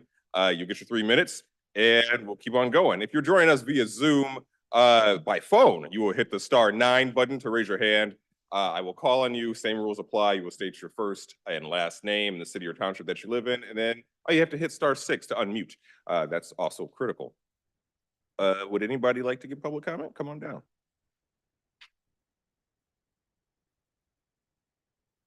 If you forget city or township, I have to remind you. Bryce will get on me otherwise, and we don't want to have that. My name is Reverend Robert Bull, and I live in Pittsfield Township. And I am the commander of the Washtenaw County Council of Veterans here in Washtenaw County. And I'd like to talk about 2 things real quickly. One, I'd like to ask if it would be possible for the county to proclaim September as Veteran Suicide Prevention Month. I have a proclamation copy from Lenawee County that we were able to secure. So if you'd like to see what those look like, thank you. That way, you know, because we're going to work, we eventually want to get all the counties in the state. The second thing I'm working on right now is, as we speak, there's a group of people meeting, talking about the 988 suicide crisis hotline. We've gone to the Michigan Moose Association. They're meeting in March on this issue. The American Legion is meeting this coming weekend on this issue. I am asking for somebody to help me to get these placards, or the larger ones if you wish, on all of our county police cars. Because that's what we're trying to do with the state police right now, is to get it on all the police cars. The suicide rate is getting extremely outrageous right now, but not just with veterans. The 988 crisis hotline is for everyone. But we're seeing small children as young as 8 years old, committing suicide today. We're seeing adults, women, by the way, is a single most increasing demographic for suicide, not only with the veterans, but also in the general public. But we want to get this out there where everybody can see it, where everybody knows what it is. There are some PSAs, public service announcements, that are showing up on radios, but it's not enough. In the last The last time we did a survey on this, we're seeing between 18 and 22% of the country that actually knows what the 988 number is is for. So we need more, we need more vigilance. We need more visibility. So I'm asking the county to help us out with that. As I said, I brought some examples. If somebody is willing to sit with me and talk with me about this, I would love to do that. Okay, Thank you. thank you very much. Yes, and it's always a good opportunity for me to remind everyone that we don't respond immediately to public comment. We have to listen to all of the public comment, and then commissioners will respond at the end. So if there's a lot of public comment, hang in there. We will respond when we get to the end. All right, would anybody else like to come give a public comment? Come on down, 3 minutes. Howdy, folks. My name's Eric McCleary. I'm with Clean Water Action. Thank you for having me today. I just want to speak a couple of notes on the water affordability resolution you guys are moving forward. 1 in 10 Michiganders across our state are struggling to pay their water bills, so it's a pressing issue. Access to safe and clean drinking water across the board is the standard that Clean Water Action is chasing after. And it's mandatory for humanity. Water is a human right. And I'll say that in as many rooms as I possibly can. So we just want to say thank you specifically to Washtenaw County's Board of Commissioners for taking on this fight and pushing it to the state level. Thank you all so much. I need your city or township. Sorry. City or township, I need that too. What city or township do you live Oh, Ypsilanti. in? Okay, thank you. All right, come on down. Hello, everybody. Andrea Pierce. I'm Ypsi Township. Let me see, I'm with MEJC, Chair and Founder of the Anishinaabe Caucus. But what I'm here for is about I'm hoping that you'll pass the resolution on the banning of plastic bags, which I think was stupid when it came out. How can we banning something? I mean, it's just ridiculous, especially when we're moving from fossil fuels and trying to end the use of plastics. And now here we are just have them everywhere now. And we need to work on, the resolution is to repeal that ban. And I just wanted to say that one of the reasons that I thought, the microplastics are everywhere, but also when we put the plastic bags in the landfills, companies have to send workers, the landfill workers, because less than 4% are actually being recycled. So they're cleaning them out of the landfills. They fly all over the cities nearby, making a horrible waste. And that's just another reason. But I really think we need to work on repealing that ban. I also support the Michigan affordability bills, the water ones, because you know me, I'm all about clean water. Water is life. Water is a human right, and we need to protect it. We need to quit calling it a resource and consider it a sacred being. Put more emphasis into protecting it, making it affordable, making it accessible, and keeping it clean. So that's where I'm at. Watch the shutoffs because people need it. We went through COVID. How many people in Detroit had their water shutoffs during a time when they needed to keep clean? How many people were impacted? Families with children. We need to think bigger than just what's sitting right here. We need to think broader.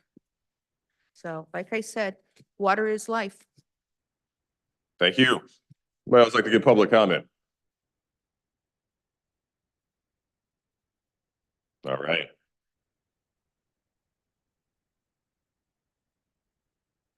Hello, my name is Tegwin John. I live in Ann Arbor. I'm here to ask, I know that there is not currently a housing item on this meeting's agenda. However, speaking to all of you as the Washtenaw County Board of Commissioners, I'd like to voice support for this body being involved in the creation and funding of a long-term shelter, a 24/7 shelter in Ypsilanti that is governed by the community that uses it. I know that this is an issue that has been brought to your attention before, and it's going to be continuing to be brought to your attention. We're about to see, in a couple months here, we're going to see a dramatic decrease in shelter beds available in this county as the short-term overwintering shelter ends in the beginning of April. Historically, April has been a very cold month. the weather is inconsistent, it's very wet. This county has the resources to be providing emergency shelter for people who need it, a lot more than it is right now. And Ypsilanti is a place that makes sense for us to have another shelter in this community. So that's why I'm talking to you today.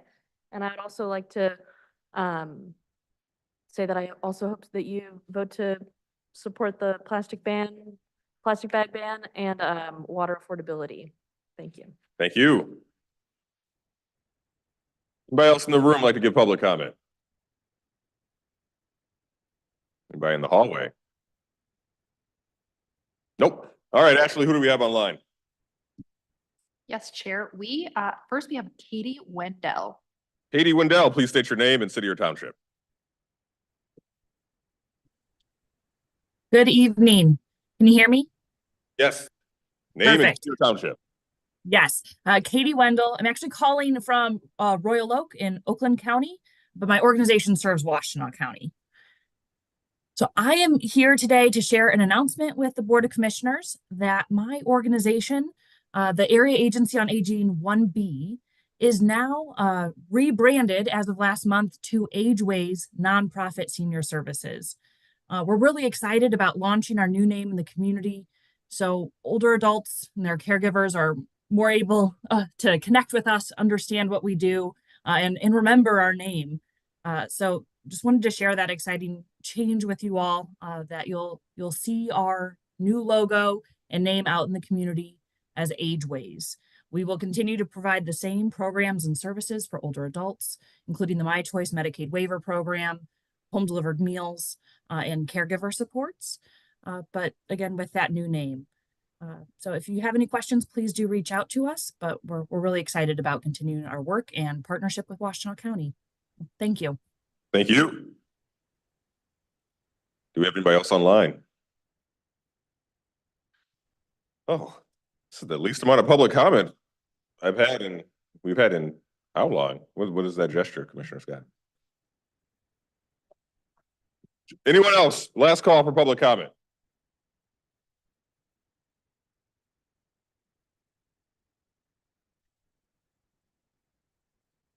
Can I say it again? Hi, Jennifer Schlett, Ypsilanti City. Sorry, I had nothing prepared, but I am here in support of the water affordability bill and banning the plastic bag ban.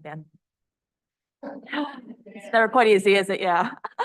And which I wasn't aware of this effort, but also as I live in Ypsilanti, I do support having shelter there as well. So for the water affordability bill, how it ties into me with the plastic bag ban is remembering that passing when I was living downtown Ann Arbor, was the same time that my friends in Flint were struggling with the height of the water crisis. And seeing the plastic waste there and getting bills for water that they couldn't afford, paying water for poison water, was just really bad as a 1-2 punch. We're surrounded by 21% of the world's fresh surface water. There's no reason why every Michigander shouldn't have access to clean, safe, affordable drinking water straight from their tap. So, yep, really hope you guys vote in favor for it. Thanks so much. Thank you.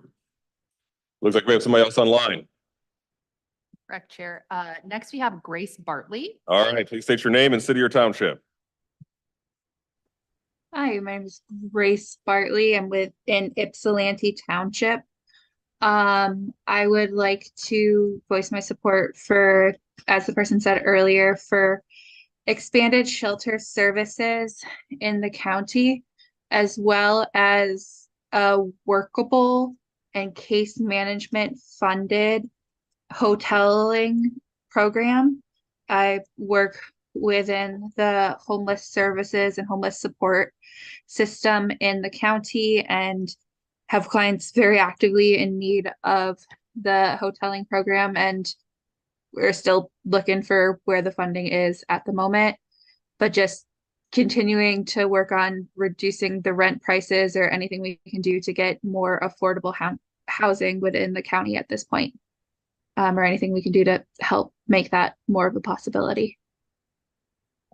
All right, thank you. Anyone else for public comment? All right, well, we also have written public comment, so make sure you go into board portal and read that if you haven't already. It's very user friendly. great tool. All right, Commissioner, follow up to public comment. Anybody like to respond? Commissioner Sanders. I had a question about the staffing of the 988 crisis hotline. State. You can't ask him a question. Well, okay. You want to know more. Commissioner Yeah. Sanders would like to know Sorry. more, so please engage Commissioner Sanders at a later time. Thank you. Anybody else want to respond? Commissioner Beaman. I just wanted to thank everyone for coming forward and giving public comment, and specifically around the 988 crisis line. Excited to see that brought forward and hope that we could bring some form of partnership. Anybody else? Yeah, Commissioner Robbie. I was wondering when you're going to raise your hand. Well, I'll be quick because most of my comments I will reserve for later in the discussion when we actually take things up. But in response to some of the citizens that came out, want to thank you all for coming out today to speak to some of the resolutions that we have, particularly the two on state legislation regarding water affordability and the plastic bag ordinance. So I'll make some more comments on that later on in our meeting, but just wanted to thank you all for coming out tonight. And obviously I'll be supporting those. Commissioner Somerville. Thank you. Yeah, I wanted to just speak to the water affordability resolution. I have personal experience. As a child, I lived in a home without running water for a period of time in Detroit. As people know, water rates in Detroit are pretty out of the sky high, and many people struggle to keep their water on. And so I appreciate that this is on tonight for us to support legislation that is being worked on in Lansing. I do think that access to water is a human right. So thank you so much for the folks that came out to support this tonight. Anybody else? Nope. Okay. Well, thank you all for coming to give public comment. To our friend that provided us with the printed resolution, if you have that digitally, it'd be fantastic if you could email it to someone on the team there so we could take a look at working on that for September. And I think someone else would be in touch to follow up with the questions that Commissioner Sanders had. Yes. She would like your contact information. So if you have that, please give it to her or give it to one of our friends at the table up there. So thank you, you all for coming. We don't have a long agenda today, so just stick around so we can be here for when we talk about the resolutions that I think everybody's probably very supportive of. Great. Well, we'll move on to liaison reports. Anybody have liaison report? Commissioner Scott. Thanks. Oh God, those things. I'm Can't get too close to it. I'm a loud person anyway, and then that new thing is really loud.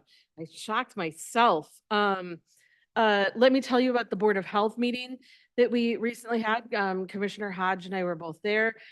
We had a great report on the pollution prevention program from Kristen Schweighofer. Always a very intelligent presentation that she gives us. That program has been paused for almost 2 years, and so it was an update on what we're doing there.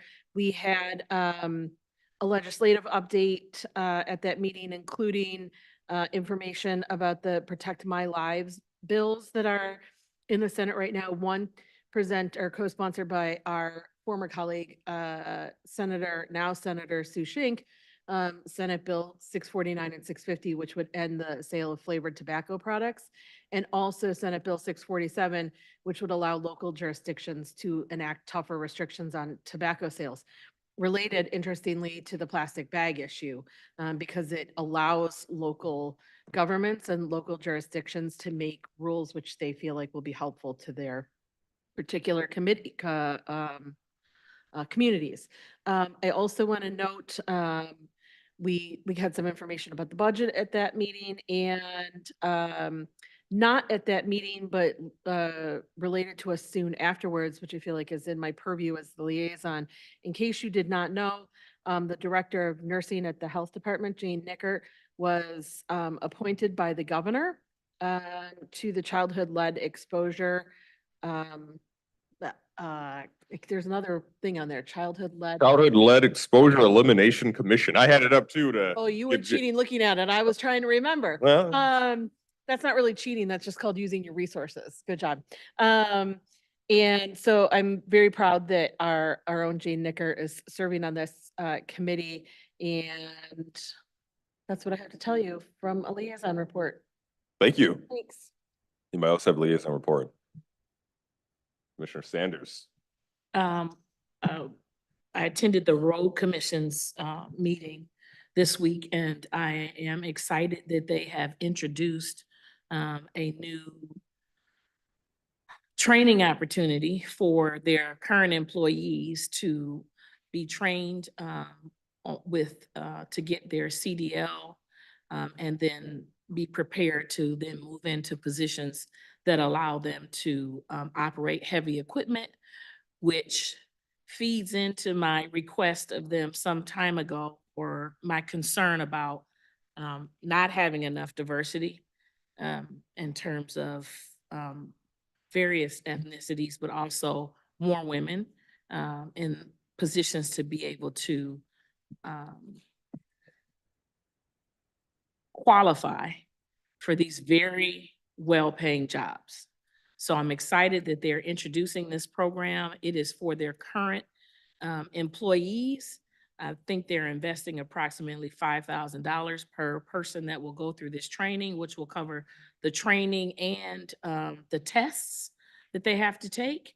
And then that in turn, once they pass, automatically puts them in a position to be promoted, and then opens up their job for other people that may be entry level, being able to come into the Road Commission. So very excited that they were able to share that information out and, you know, show that they are trying to make inroads into making it more accessible, because it is difficult to get your CDL and to be in a position to get the training for heavy equipment.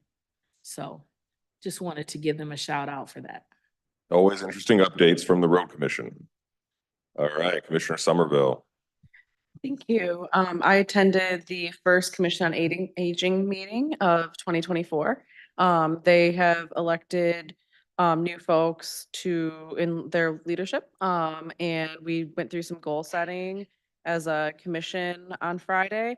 One of the things I wanted to highlight for the board, there's still ongoing conversations around how we fund aging older adult services in the county in the future. I know that folks are aware that there are people working on a potential senior millage. One of the recommendations that I gave the commission, because folks on the commission are divided on that, I recommended that one of the things that they're charged with is making recommendations to us as a body. And so I encourage them to think of it, whether or not they make a statement on potential millage or not, make recommendations on areas that we need to fund as a county board. And there were also conversations about improving communication. And so I plan to work with our board liaison to help them communicate more effectively through our social media and website. Thank you. Thank you. Anybody else? Seeing none. Okay, well, thank you, Commissioner Scott, for giving the shout out to Jane. Congratulations, Jane. Hopefully she's watching. If not, I'm sure somebody will tell him. Yeah, Jimenez an audience. And then the other update I would have is the Advisory Council on Reparations has passed its bylaws, and we'll have those for us to approve at our next meeting. So that's great. They've been working. Every meeting thus far has largely been focused on getting the bylaws in a place where everybody feels comfortable. So stay tuned for that. No special orders of business. This is gonna be a lighter one. I don't want to jinx it, but let's see. Yeah, okay. We have no appointments either. Get into the consent agenda. There were no spicy communications this time. There's no spicy communications. But Bryce, we did send communications. We have sent communications now, correct? You want to say something about that? Let's see how you look on these new cameras. Sure, Chair. Yeah, that's correct. A couple of resolutions passed at the last meeting have just been sent out to other counties and some municipalities, as well as the Washtenaw County delegation to the Michigan and federal legislatures. So great job to the board and the team for getting that done. No, great job to you, Bryce. Thank you. Yes. And assuming we pass the resolutions that have been discussed, so far, they will be communications to others as well. So thank you, Commissioner Scott, for pushing us to really move on communicating with others as they have communicated at us in the past. With that said, I'd look for somebody to move the consent agenda.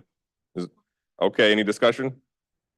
Certainly no one wants to pull any for separate consideration. All right, and this is a voice vote. All in favor? Aye. Aye. Any opposed? None. All right, consent agenda passed. All right, moving into resolutions. Somebody like to move the first reading resolutions? Commissioner Labar. Thanks, Chair. Under first readings, 1A, the resolution amending the compensation for the Board of Canvassers. Then B, a resolution reclassifying 2 FTEs to match the 2023 position description as outlined by HR. Is there a second? Excellent. Anybody want to pull either of these for separate consideration? Only 2? Nope. Okay. Any discussion on these? And I do see that we have our county clerk here. I don't know if you want to say anything. You don't have to if you don't want to. Yeah. Go ahead, Commissioner Robbie. You know, I feel like we got to have some discussion. It's an obligation, right? Like, how would we? Yeah, yeah, we can. So, and you said maybe we'd end early, so that to me is like incentive to. It's a challenge, really. Oh, yeah, exactly. No, so what I was going to ask about is, so make a statement and then I'm going to ask a question. The statement is, I think that, and this is sort of to you, Chair, I think we should look at a lot of our boards and committees the citizens are involved in. I support this change. I think our citizen council members and commissioners and, you know, people that serve on our various bodies, we used to have a fairly robust per diem program. And I think that that's sort of kind of fallen apart to some degree. There's not really continuity across our boards and committees. But I think the citizens that are serving on, on the Board of Canvassers and on other boards and committees, do deserve some level of compensation. And I think, so I just think we should explore that to maybe create some standardization across the board. But this is a good move, I think, in the immediate term for this very important board. The question I had is, I guess if the clerk maybe could walk me through why it's $100 for 4 hours and then 200 over 4 hours. Like that seems like a pretty, I don't understand quite the break right at 4 hours and why it doubles after 4 hours. Your mic's not on. Please turn your mic on. This has been the traditional way of compensating boards is, a half a day and a full day. But let me tell you, the Board of Canvassers, they earn that money even, that they do a lot of very intense and detailed work. And rather than coming up with, making them punch a time clock or something like that, to simplify it, again, the traditional model, which is the same as way, for example, juries are paid, half day or full day. So is that how we've always done it? I remember it being just $25 a meeting. Right? Yeah, but the meetings the $25 a meeting was usually for like an evening meeting that would typically not exceed 4 hours. Is this the only board that we have this half a day, full day thing? I'm only asking because, again, to the standardization question, maybe this is something we should do for. Yeah, there are. I should say there are many boards and commissions that the county has that, and I, mentally, I can't even go through all of them and think, which one of them. And I'm obviously not familiar with the work of all of them. That they have this kind of a task involving detailed, review in this case of every precinct and every, tabulator and so on to make sure that the election was done properly by 2 members from each political party, and they certify the election for us, and they review all those things. And for that, I am profoundly grateful to each of the members for doing that. And it was pointed out recently that they don't get minimum wage. That so so we decided we needed to set out to improve that situation. Yeah, I'm definitely not arguing that we should increase I think we should increase the compensation. That's not what I'm trying to get at. I just wanted to better understand the rationale behind the 4 hours versus over 4 hours thing. You know, part of it is also that you don't want to get tangled up in lots of accounting for small amounts of money. You all set? I think so. I would love to explore for other boards and committees, though, making sure that we're compensating our citizens that are participating in our various boards and committees. Your point is heard, and I will work with Bryce. I think the challenge with some of this is that this particular example is one where standardizing it across is like, this is a very work intensive.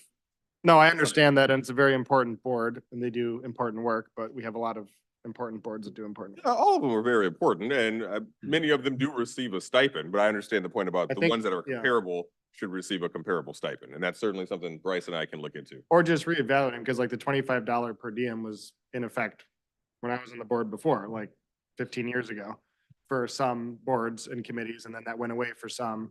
So I just want us to explore where are things at? And is it still, $25 still makes sense? Heard, we're gonna work on it, Bryce. We'll put it on our to-do list. All right, it's gonna be a good time. Commissioner Sanders, was that a hand over there? No, you're just waving, hey. Okay, any other? Anybody else? Nope, okay. Any comments about the other resolution or no? Okay, well, this is a first read, so all in favor? Aye. Aye. Any opposed? None, all right. Thank you. Clerk Kestenbaum.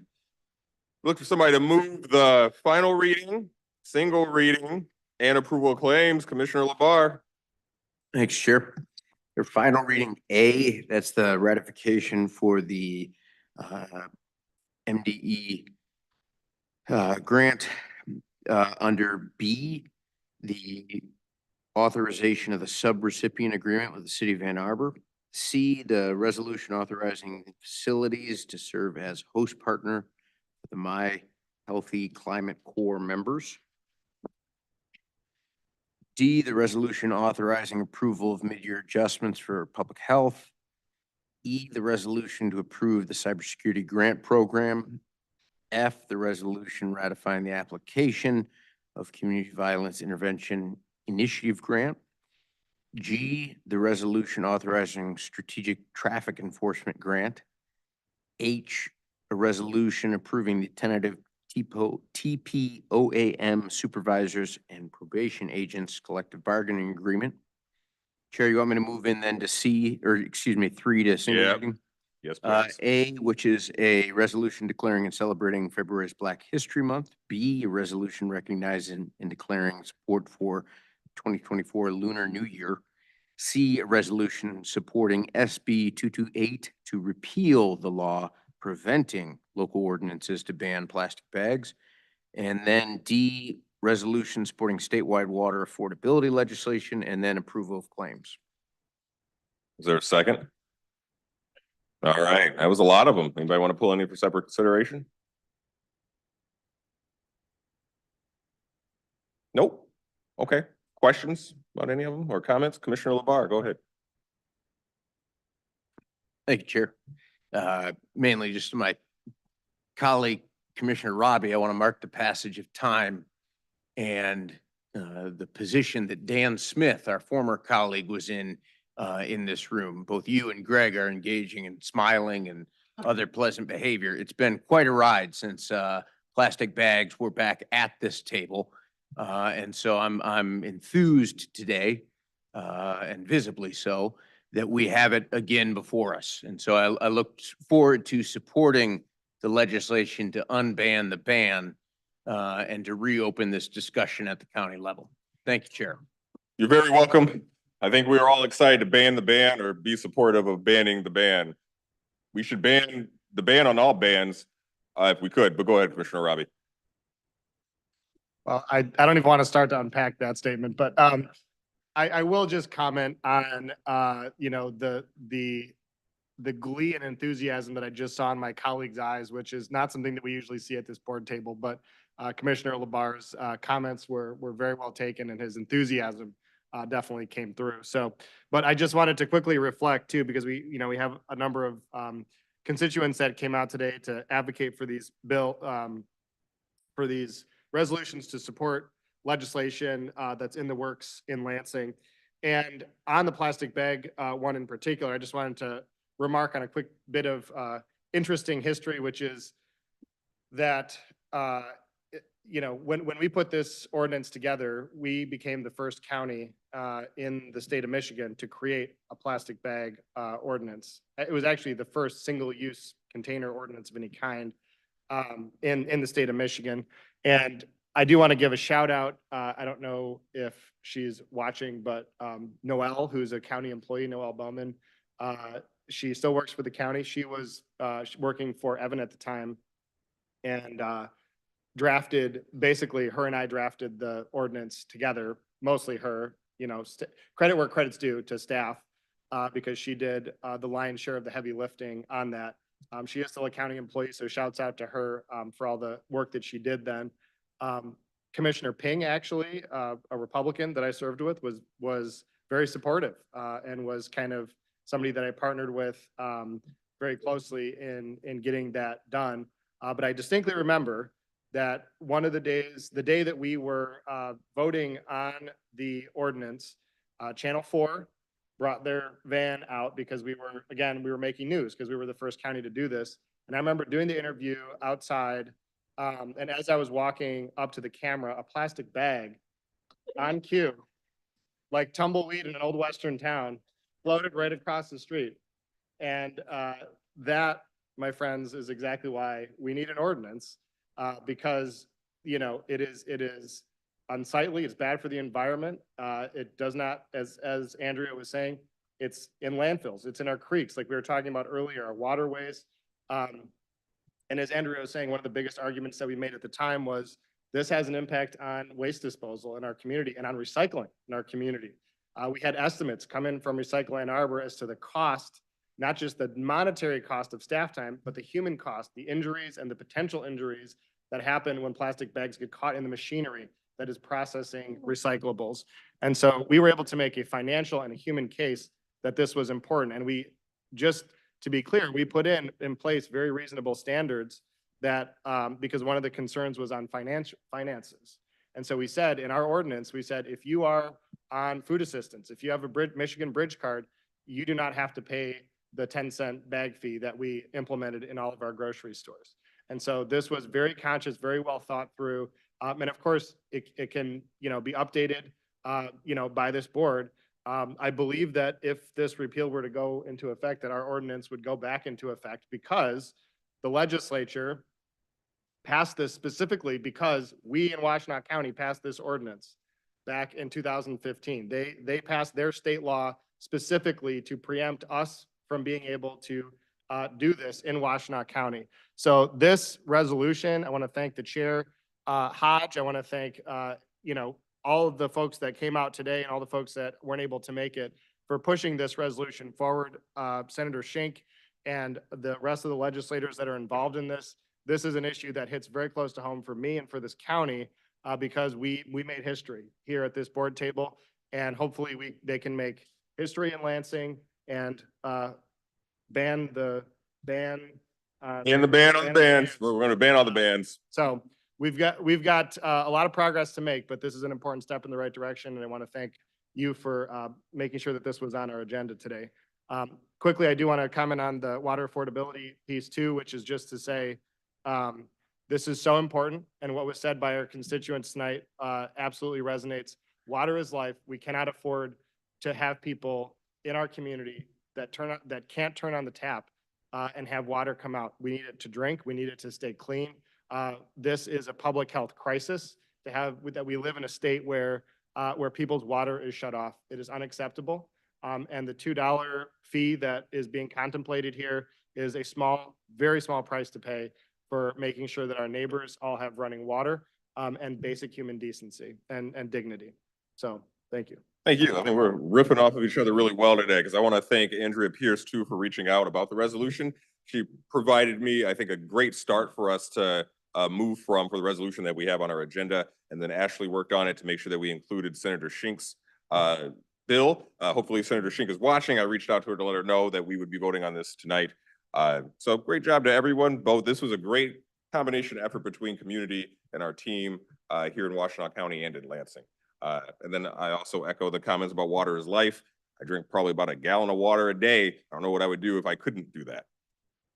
Let's see. Yeah, we'll go over there. I got the queue. So the queue right now is Commissioner Scott, then Commissioner Somerville, and then I think Commissioner Sanders.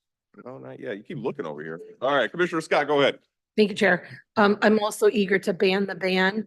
That was something that was totally amazing to me that we couldn't do this when it happened, when we were gonna ban local governments from making really important decisions to protect our environment. I will note that in the mid-90s, I lived in Ireland. At the time, it wasn't a super progressive place where abortion was illegal, same-sex marriage was legal. I guess it was here too, but you never would have thought that that it was known to be super progressive in its government, ruled as it was by the Catholic Church.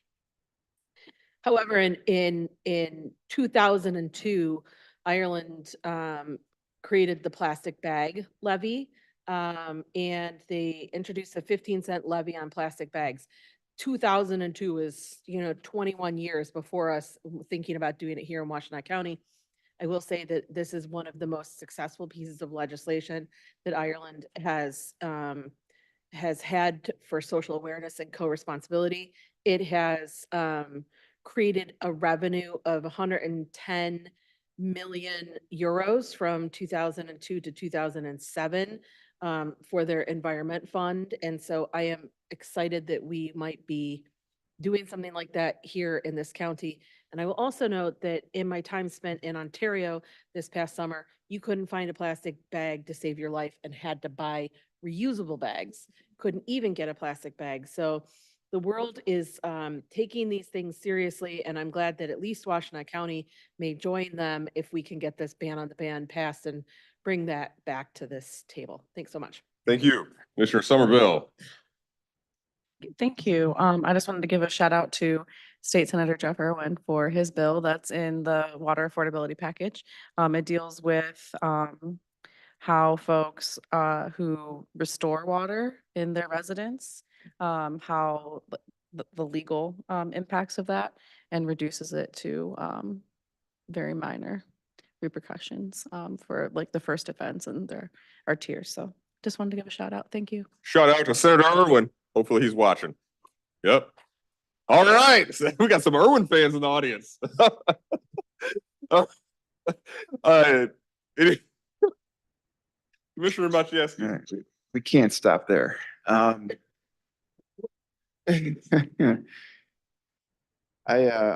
want to go on the plastic bag issue, illustrate a little bit further what Commissioner Robbie was pointing out about recycling. And at the Western Washtenaw Recycling Authority, the workers have to climb on the machinery to unclog the machinery of the plastic bags that stop it basically, and they get caught in there. So I'm thankful for the previous serving commissioners who worked on this issue, and I can assure the people at home that Commissioner Labar's excitement on this issue is palpable. We all feel it in the room today, and I'm really excited about the potential to have this come back and be addressed here in Washtenaw County.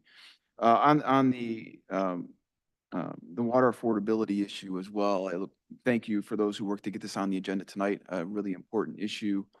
I'm going to take this as an opportunity to recognize the City of Chelsea for winning the National Rural Water Association Award for Best Tasting Tap Water. And to note the importance of water affordability, the importance of drinking tap water. I'm sure many of you have seen the recent reports about what is in the plastics that you are consuming through water bottles, plastic water bottles. So tap water is even more important nowadays with that awareness. So very much appreciate the work that's been done to get these two resolutions before us tonight. Thank you. Shout out to City of Chelsea and congratulations. And I'd say the excitement in the room is so palpable. Commissioner Beeman is even moving into Commissioner Maciejewski's shot there. You were just like leaning into the shot. Okay, anybody else?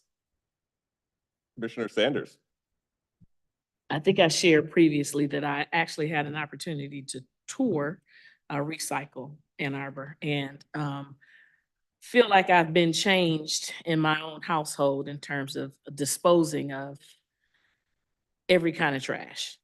But I would like to suggest that we consider if we are able to waive whatever fee might go with the B, that we also consider being able to assist those people who may be walking or catching the bus.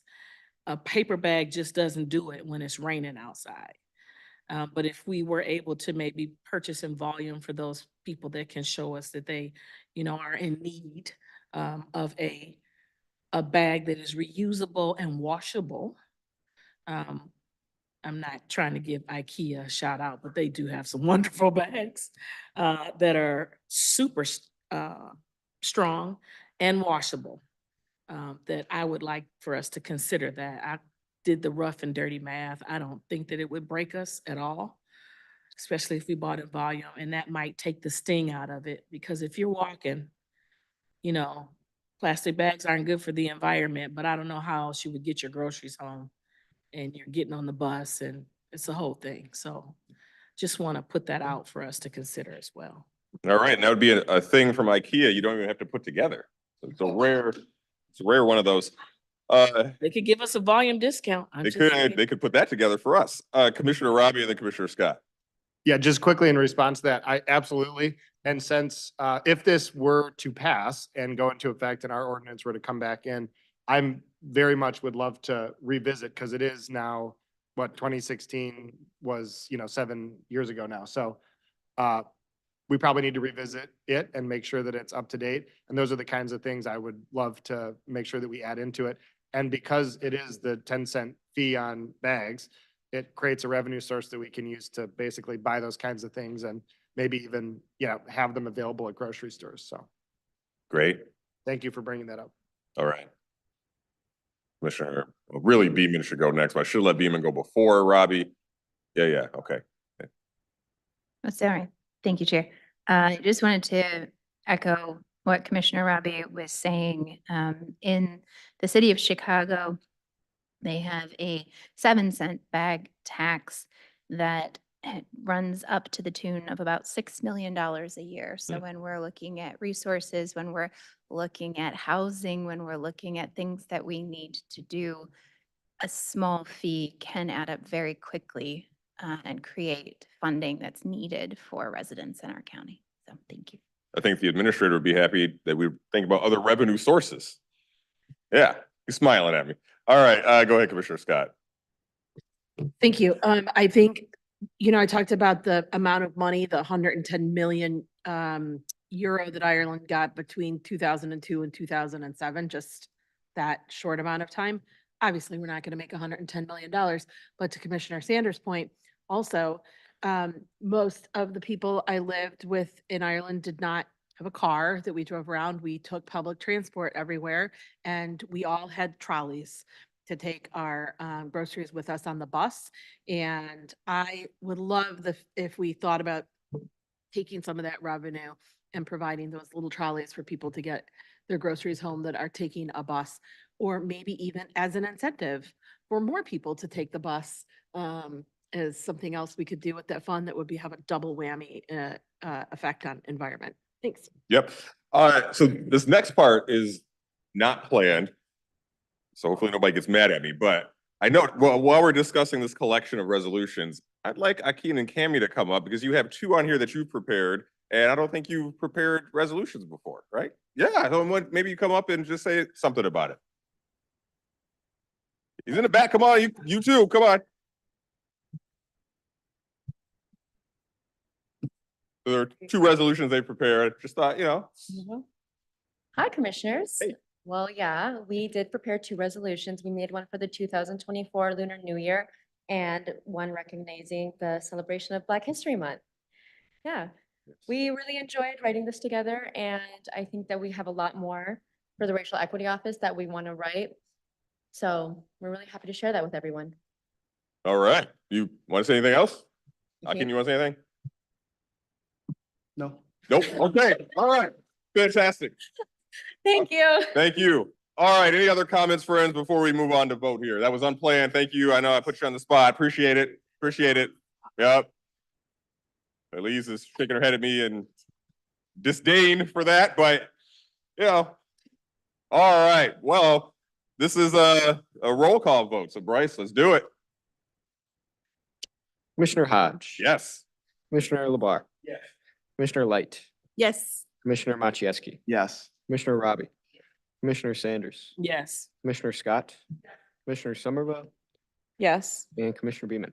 Yes. Sure. All right, a whole bunch of resolutions passed. Thank you all for coming out for those. We're gonna move into yes, support. Yes, please applaud. It's very appropriate. All right, we're gonna move into report from the county administrator.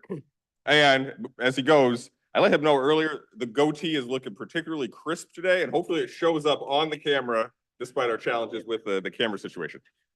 Thank you, Chair. Good evening, everyone. I'm joined this evening by Jeff Rose, our Director of Information and Technology Services. He's going to provide you with a real quick update on our website project. Jeff? They're going to bring the slides up, so give me a second here. While they're waiting, we will have all of the cameras readjusted next week. There's a little bit of a backstory on how we ended up there. There was a component that was part of the reinstall. It was a power supply. And when the power supply got removed, all the cameras went back to factory settings.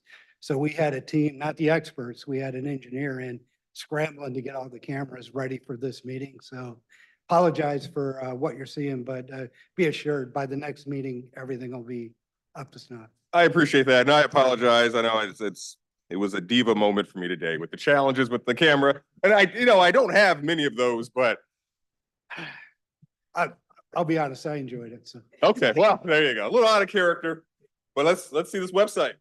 Well, Chair, Commissioners, Administrator Dill, thanks for inviting me to give a brief update on our content management system and website upgrade.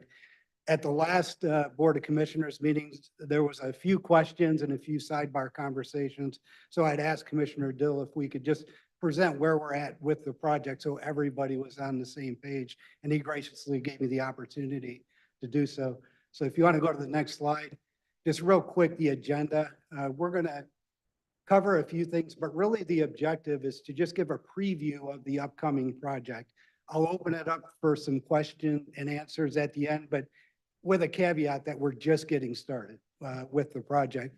I'll provide a little bit of background so everybody kind of understands what it is we are upgrading. I'll give you a high level description of the scope of the project so you understand what we're doing.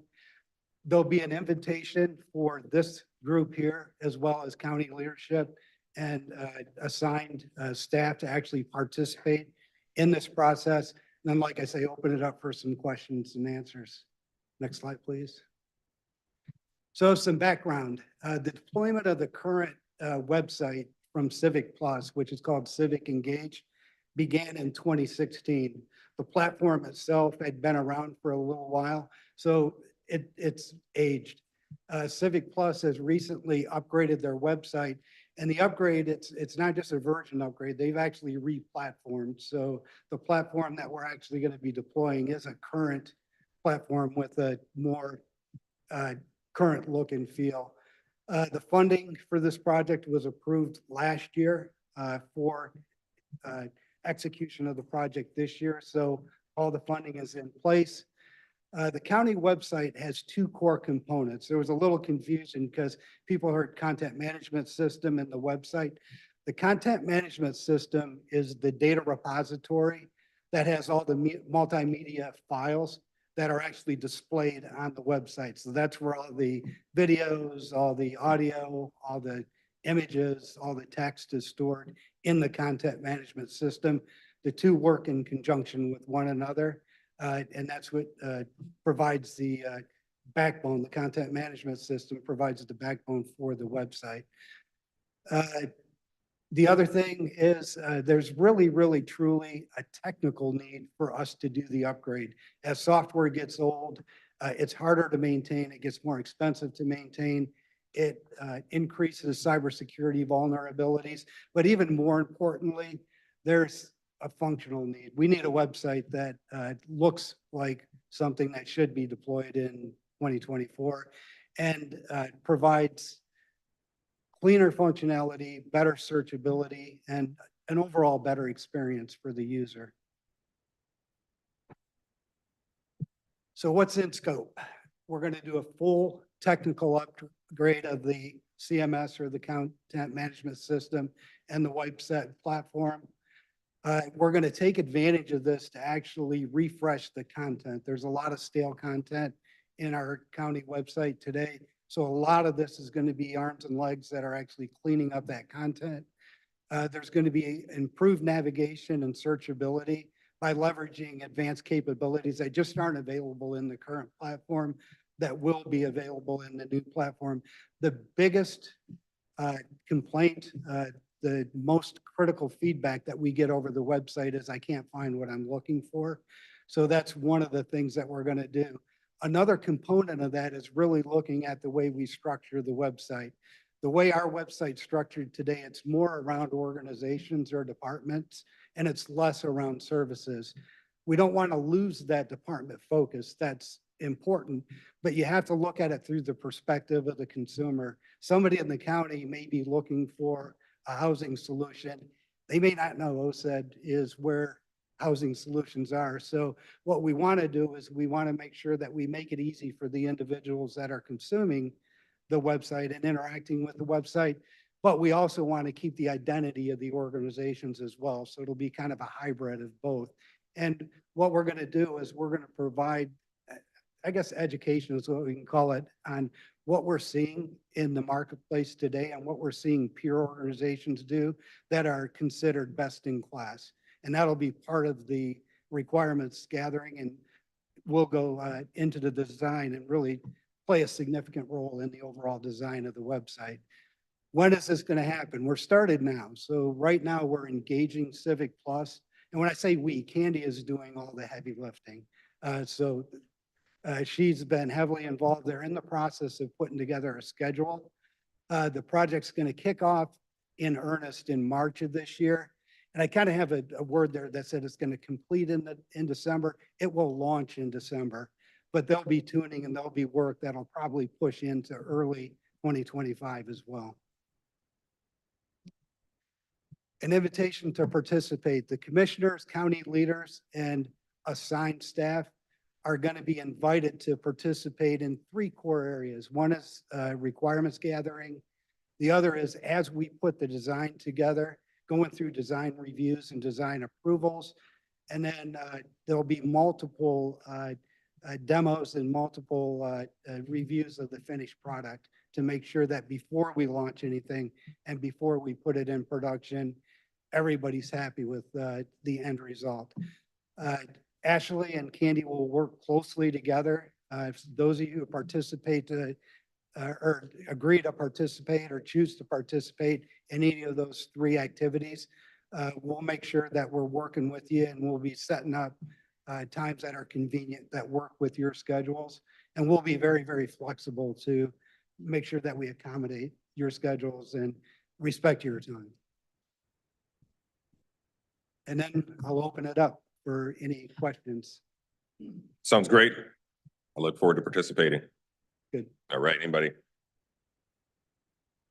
Commissioner Sanders. Just wondering, who will you be inviting to be test reviewers for the?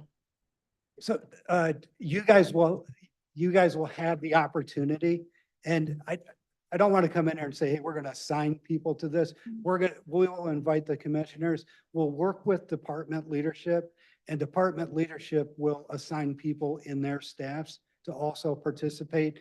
And then we've currently got a group of individuals who are content managers that reside in the various departments, and they'll be included as well. Thank you. I'm glad that we're doing this, because I don't think it's very user-friendly. It needs to be done. I mean, I'm an IT person and I have trouble finding things in our website. Thank you. Yeah. No, that was one of the things we had to work on to get the clerks part of it with the boards and commissions part of the website looking better, because there are just portions of the website that leave much to be desired. And that's not on you. That's on Civic Plus. Are we going to be looking at the newsletter functionality with it, or just the website part? Because the newsletter piece, that's we can consider that as well. We can for consider sure. it. Okay. Well, let's consider it. Go ahead, Commissioner Robbie. And then Beaman. Thank you. And thanks for the presentation. Appreciate that you're looking at this.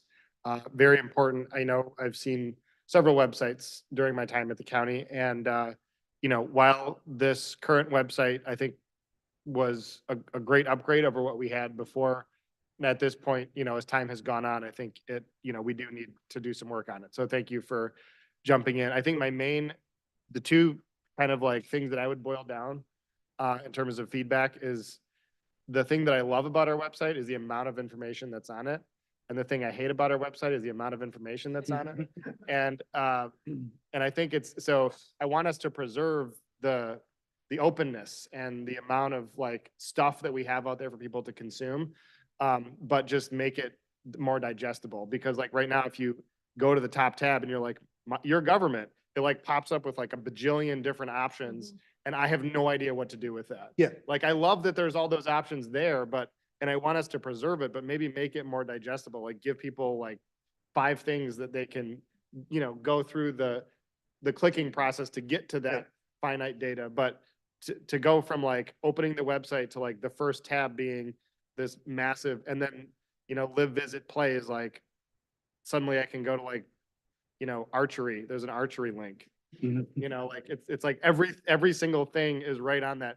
And it's like, so just kind of, it's not even the content as I know that there's some old content on there that we need to, you know, but it's not even the content as much for me as like the usability. It's the structure in the form of the current website. What you'll see as we move forward and what we'll be presenting as best practices, and you've seen this in a lot of websites, it'll be a more conversational interaction, and not through voice, but it'll feel more like, hey, I'm taking you to what you need and what you want to see. And it'll help you get there versus having you search through that big list and getting lost. Yeah. Sounds like you want to participate. Okay, we'll get you signed up. Yep. Commissioner Beaman. Thank you, Chair. Excuse me. My voice. So thank you. I'm very excited about this project. Just to put in perspective for everyone at this board, the organization where I work, I relaunched our website 3 times during the tenure that I've been here, and we have not done it once to our organizational site. So just to kind of put into perspective how much technology is moving and these platforms and how we interact on mobile and all of these things is changing. So again, super excited. For me, the timeline seems really aggressive. So just wondering your thoughts on that and if we're really going to hit that December launch, because I've been in these projects and it's a lot. There's a lot of pieces that we have that are going to be reusable. That's going to give us a bit of a jump start. The original date that we got from Civic Plus was September, and I asked the same question, right? So we kind of pushed back, and this is a revised timeline. The detailed schedule is going to get built as one of the first steps when we engage in March. There's a possibility that as we get in and we start kind of pushing them and saying, this is really what we want to do. This isn't just a facelift, but this is a restructuring. There's a possibility they may come back with a revised timeline. I think they understood that, and I'm fairly comfortable, but with a caveat that the detailed planning hasn't taken place yet. You're gonna have to wait till round 2, Commissioner Sanders, because we're going to Commissioner Maciejewski. This is just quick. Hey, you're gonna have to round 2. It's just hold on. I gotta go around. I gotta respect the parliamentary procedure. Sorry. Hold on. Did you say? Commissioner Maciejewski, do your thing. We'll get you on round 2. Thank you, Mr. Chair.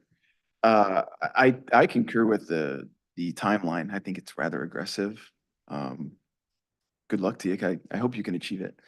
I'm curious about the way that people encounter information on the new site, and whether there's going to be capability for maybe more dynamic presentation of information, like perhaps video or short video clips, or rather than just tables and yes, narrative. So if you could talk maybe a little bit about how you might evolve that way. So again, we're very, very early in the process. I can talk a little bit about the capabilities. We still are going to go through the design, but the capabilities of the new platform do a much better job integrating multimedia and make it a lot easier to keep content fresh and to use different types of content. So to use video, to use voice, to use images, and to combine everything into an experience that is a lot better than what we see today on our existing platform. That probably wasn't a great answer, but we're way early in the process. Yes, definitely. Anybody that hasn't spoken for round one? No, okay, Commissioner Sanders. Of all the things on the agenda, I know this is gonna be the one to get you most eager to just, okay, so round I two. heard Sanders, and I heard Maciejewski, but I heard it in reverse order, so. I just wanted to add on that it would be lovely if we had some sort of like library where people could actually go and then put in their search for the subject. Because when you're on the website, if you search for a department in the search, you get all of these articles that come up. You don't get the link to the actual department. Yeah. Even though it's somewhere down at the bottom of the webpage. So it would just be nice if it were easier and more intuitive So the for new, those types of documents. yeah, the new platforms are integrating intelligence. They're integrating some AI, and they're able to interpret requests and questions a lot differently. So you may ask for something differently than I would ask for the exact same thing. Commissioner Viva may ask for it differently, but using the intelligence of the new search engines, what it does is it drives you to that exact thing that you're looking for. A lot of it is just the capabilities that we have today on the current platform. They're 10 plus years old, and there's been so much development in this space, even over the last 5 years. And you'll be pleased. You'll be pleased with that experience and the ease of use for sure. All right, Commissioner Scott. Thanks. I'm wondering what other counties' websites you're looking at as a guide for counties that have websites that A perform. good one, if you want to go out and take a look at it, look at Johnson County, Kansas. Okay. That'd be a good one to look at. We will actually bring you a list as part of that initial stage. And we'll also bring in Civic Plus. One of the things I asked them to do was to provide just some oversight and education on best practice. The challenge with Johnson County, they're held up as the best from the consumer's perspective, the easiest to use. It's not in the platform that we're using, but a lot of the capabilities you see there are going to be consistent with what you see in Civic Evolve, which is the new platform. I feel like all the Civic Plus websites look remarkably similar. And looking at some of the websites from places that aren't necessarily using Civic Plus all the time, maybe look, I don't know, a little more interesting. Yeah, and again, Civic Plus they've moved. It's not the same platform that you're used to seeing. They've taken the upgrade to a new level. It's not just a version upgrade. It is truly a new platform with new capabilities. Okay, thanks. Thank you. All right, I was gonna try to avoid bringing up specific suggestions since I'm gonna participate in the focus groups, whatever we're calling them. But there was one that was really interesting that I'm gonna have to point out because it ties into working session. The little button you can click where it says, do you have a question we can help? You can click on it. It's called Washtenaw Answers. And then one of them that comes up is, hi there, ask me anything. And then you can click on the one that says, how can I contact you? And you click on it, and it says, navigate to this page. And you click on it, and it takes you directly to Eben's page, Eben specifically. It's like, you click on how do you contact you, it takes you right to Water Resources Commissioner. So, hey, I mean, he must have figured out the secret with the algorithm to be able to get that kind of play. Okay, thank you, and shout out to Evan. Thank you for being here earlier. All right. Thanks again for your time. All right. Yep. Yeah, if you have any questions, feel free to reach out and talk to me personally as well. Yep. Thank you, Jeff, and to commissioners. I want you to know that we've listened.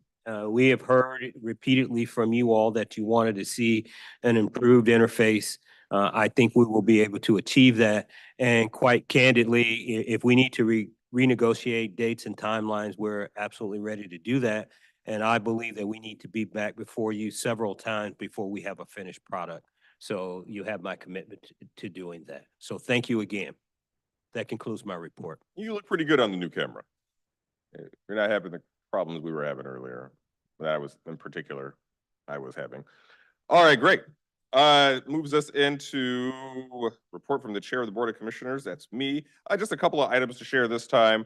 Thank you to Commissioner Robbie for the connection to our Michigan Army National Guard. I went to a ribbon cutting in my district for one of the locations, the Armory and the Ypsilanti Armory in my district, for the ribbon cut. It was already there, but they were ribbon cutting for their modernization project. So just to give you some background, because they're going to be doing this all across the state.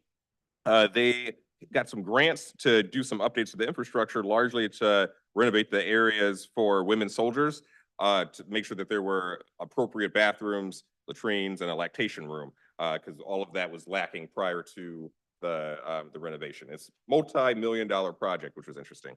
The other thing that is probably of interest to everybody is that I was able to go to a media event earlier. Thank you to Corporation Counsel for getting me connected to it, related to our insulin litigation. So you've seen in the news that the class action insulin litigation, where we are one of the parties involved, as well as other counties and potentially the city of Detroit, we're all together to talk about the price gouging that's occurring. So that's going on full force.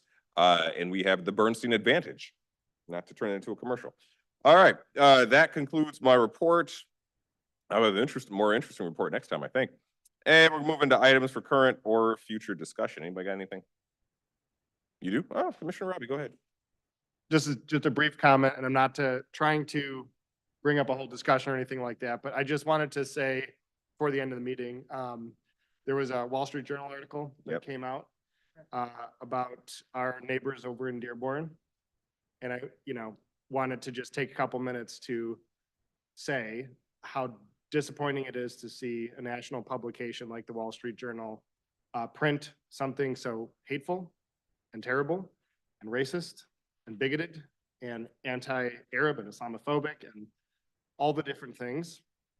And I wanted to use just a moment to say to all the residents of Dearborn that you don't deserve to be treated that way. And I can at least say for myself that I'm very disappointed in what happened. And I stand with the people of Dearborn, the citizens of Dearborn, who do not deserve to be treated this way. I appreciate you bringing that up. I anticipate that we will have a resolution related to that at our next meeting. All right. I'm going to move on to pending items. So I would look for someone to move us into closed session to discuss negotiation updates. Good.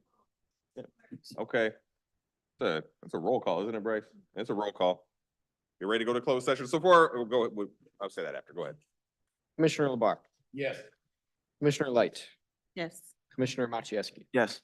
Commissioner Robbie, Commissioner Sanders, Yes. Commissioner Scott, Commissioner Somerville, Yes. Commissioner Beaman, Yes. Commissioner Hodge. Yes. All right, going to closed session. So for our viewers at home, we leave and you don't get to see this part, and we don't have anything on the agenda after this. So now is a good time to go get a snack or go home if you're here. But thank you.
I am. Team attraction, and we could do it via team, let's try to.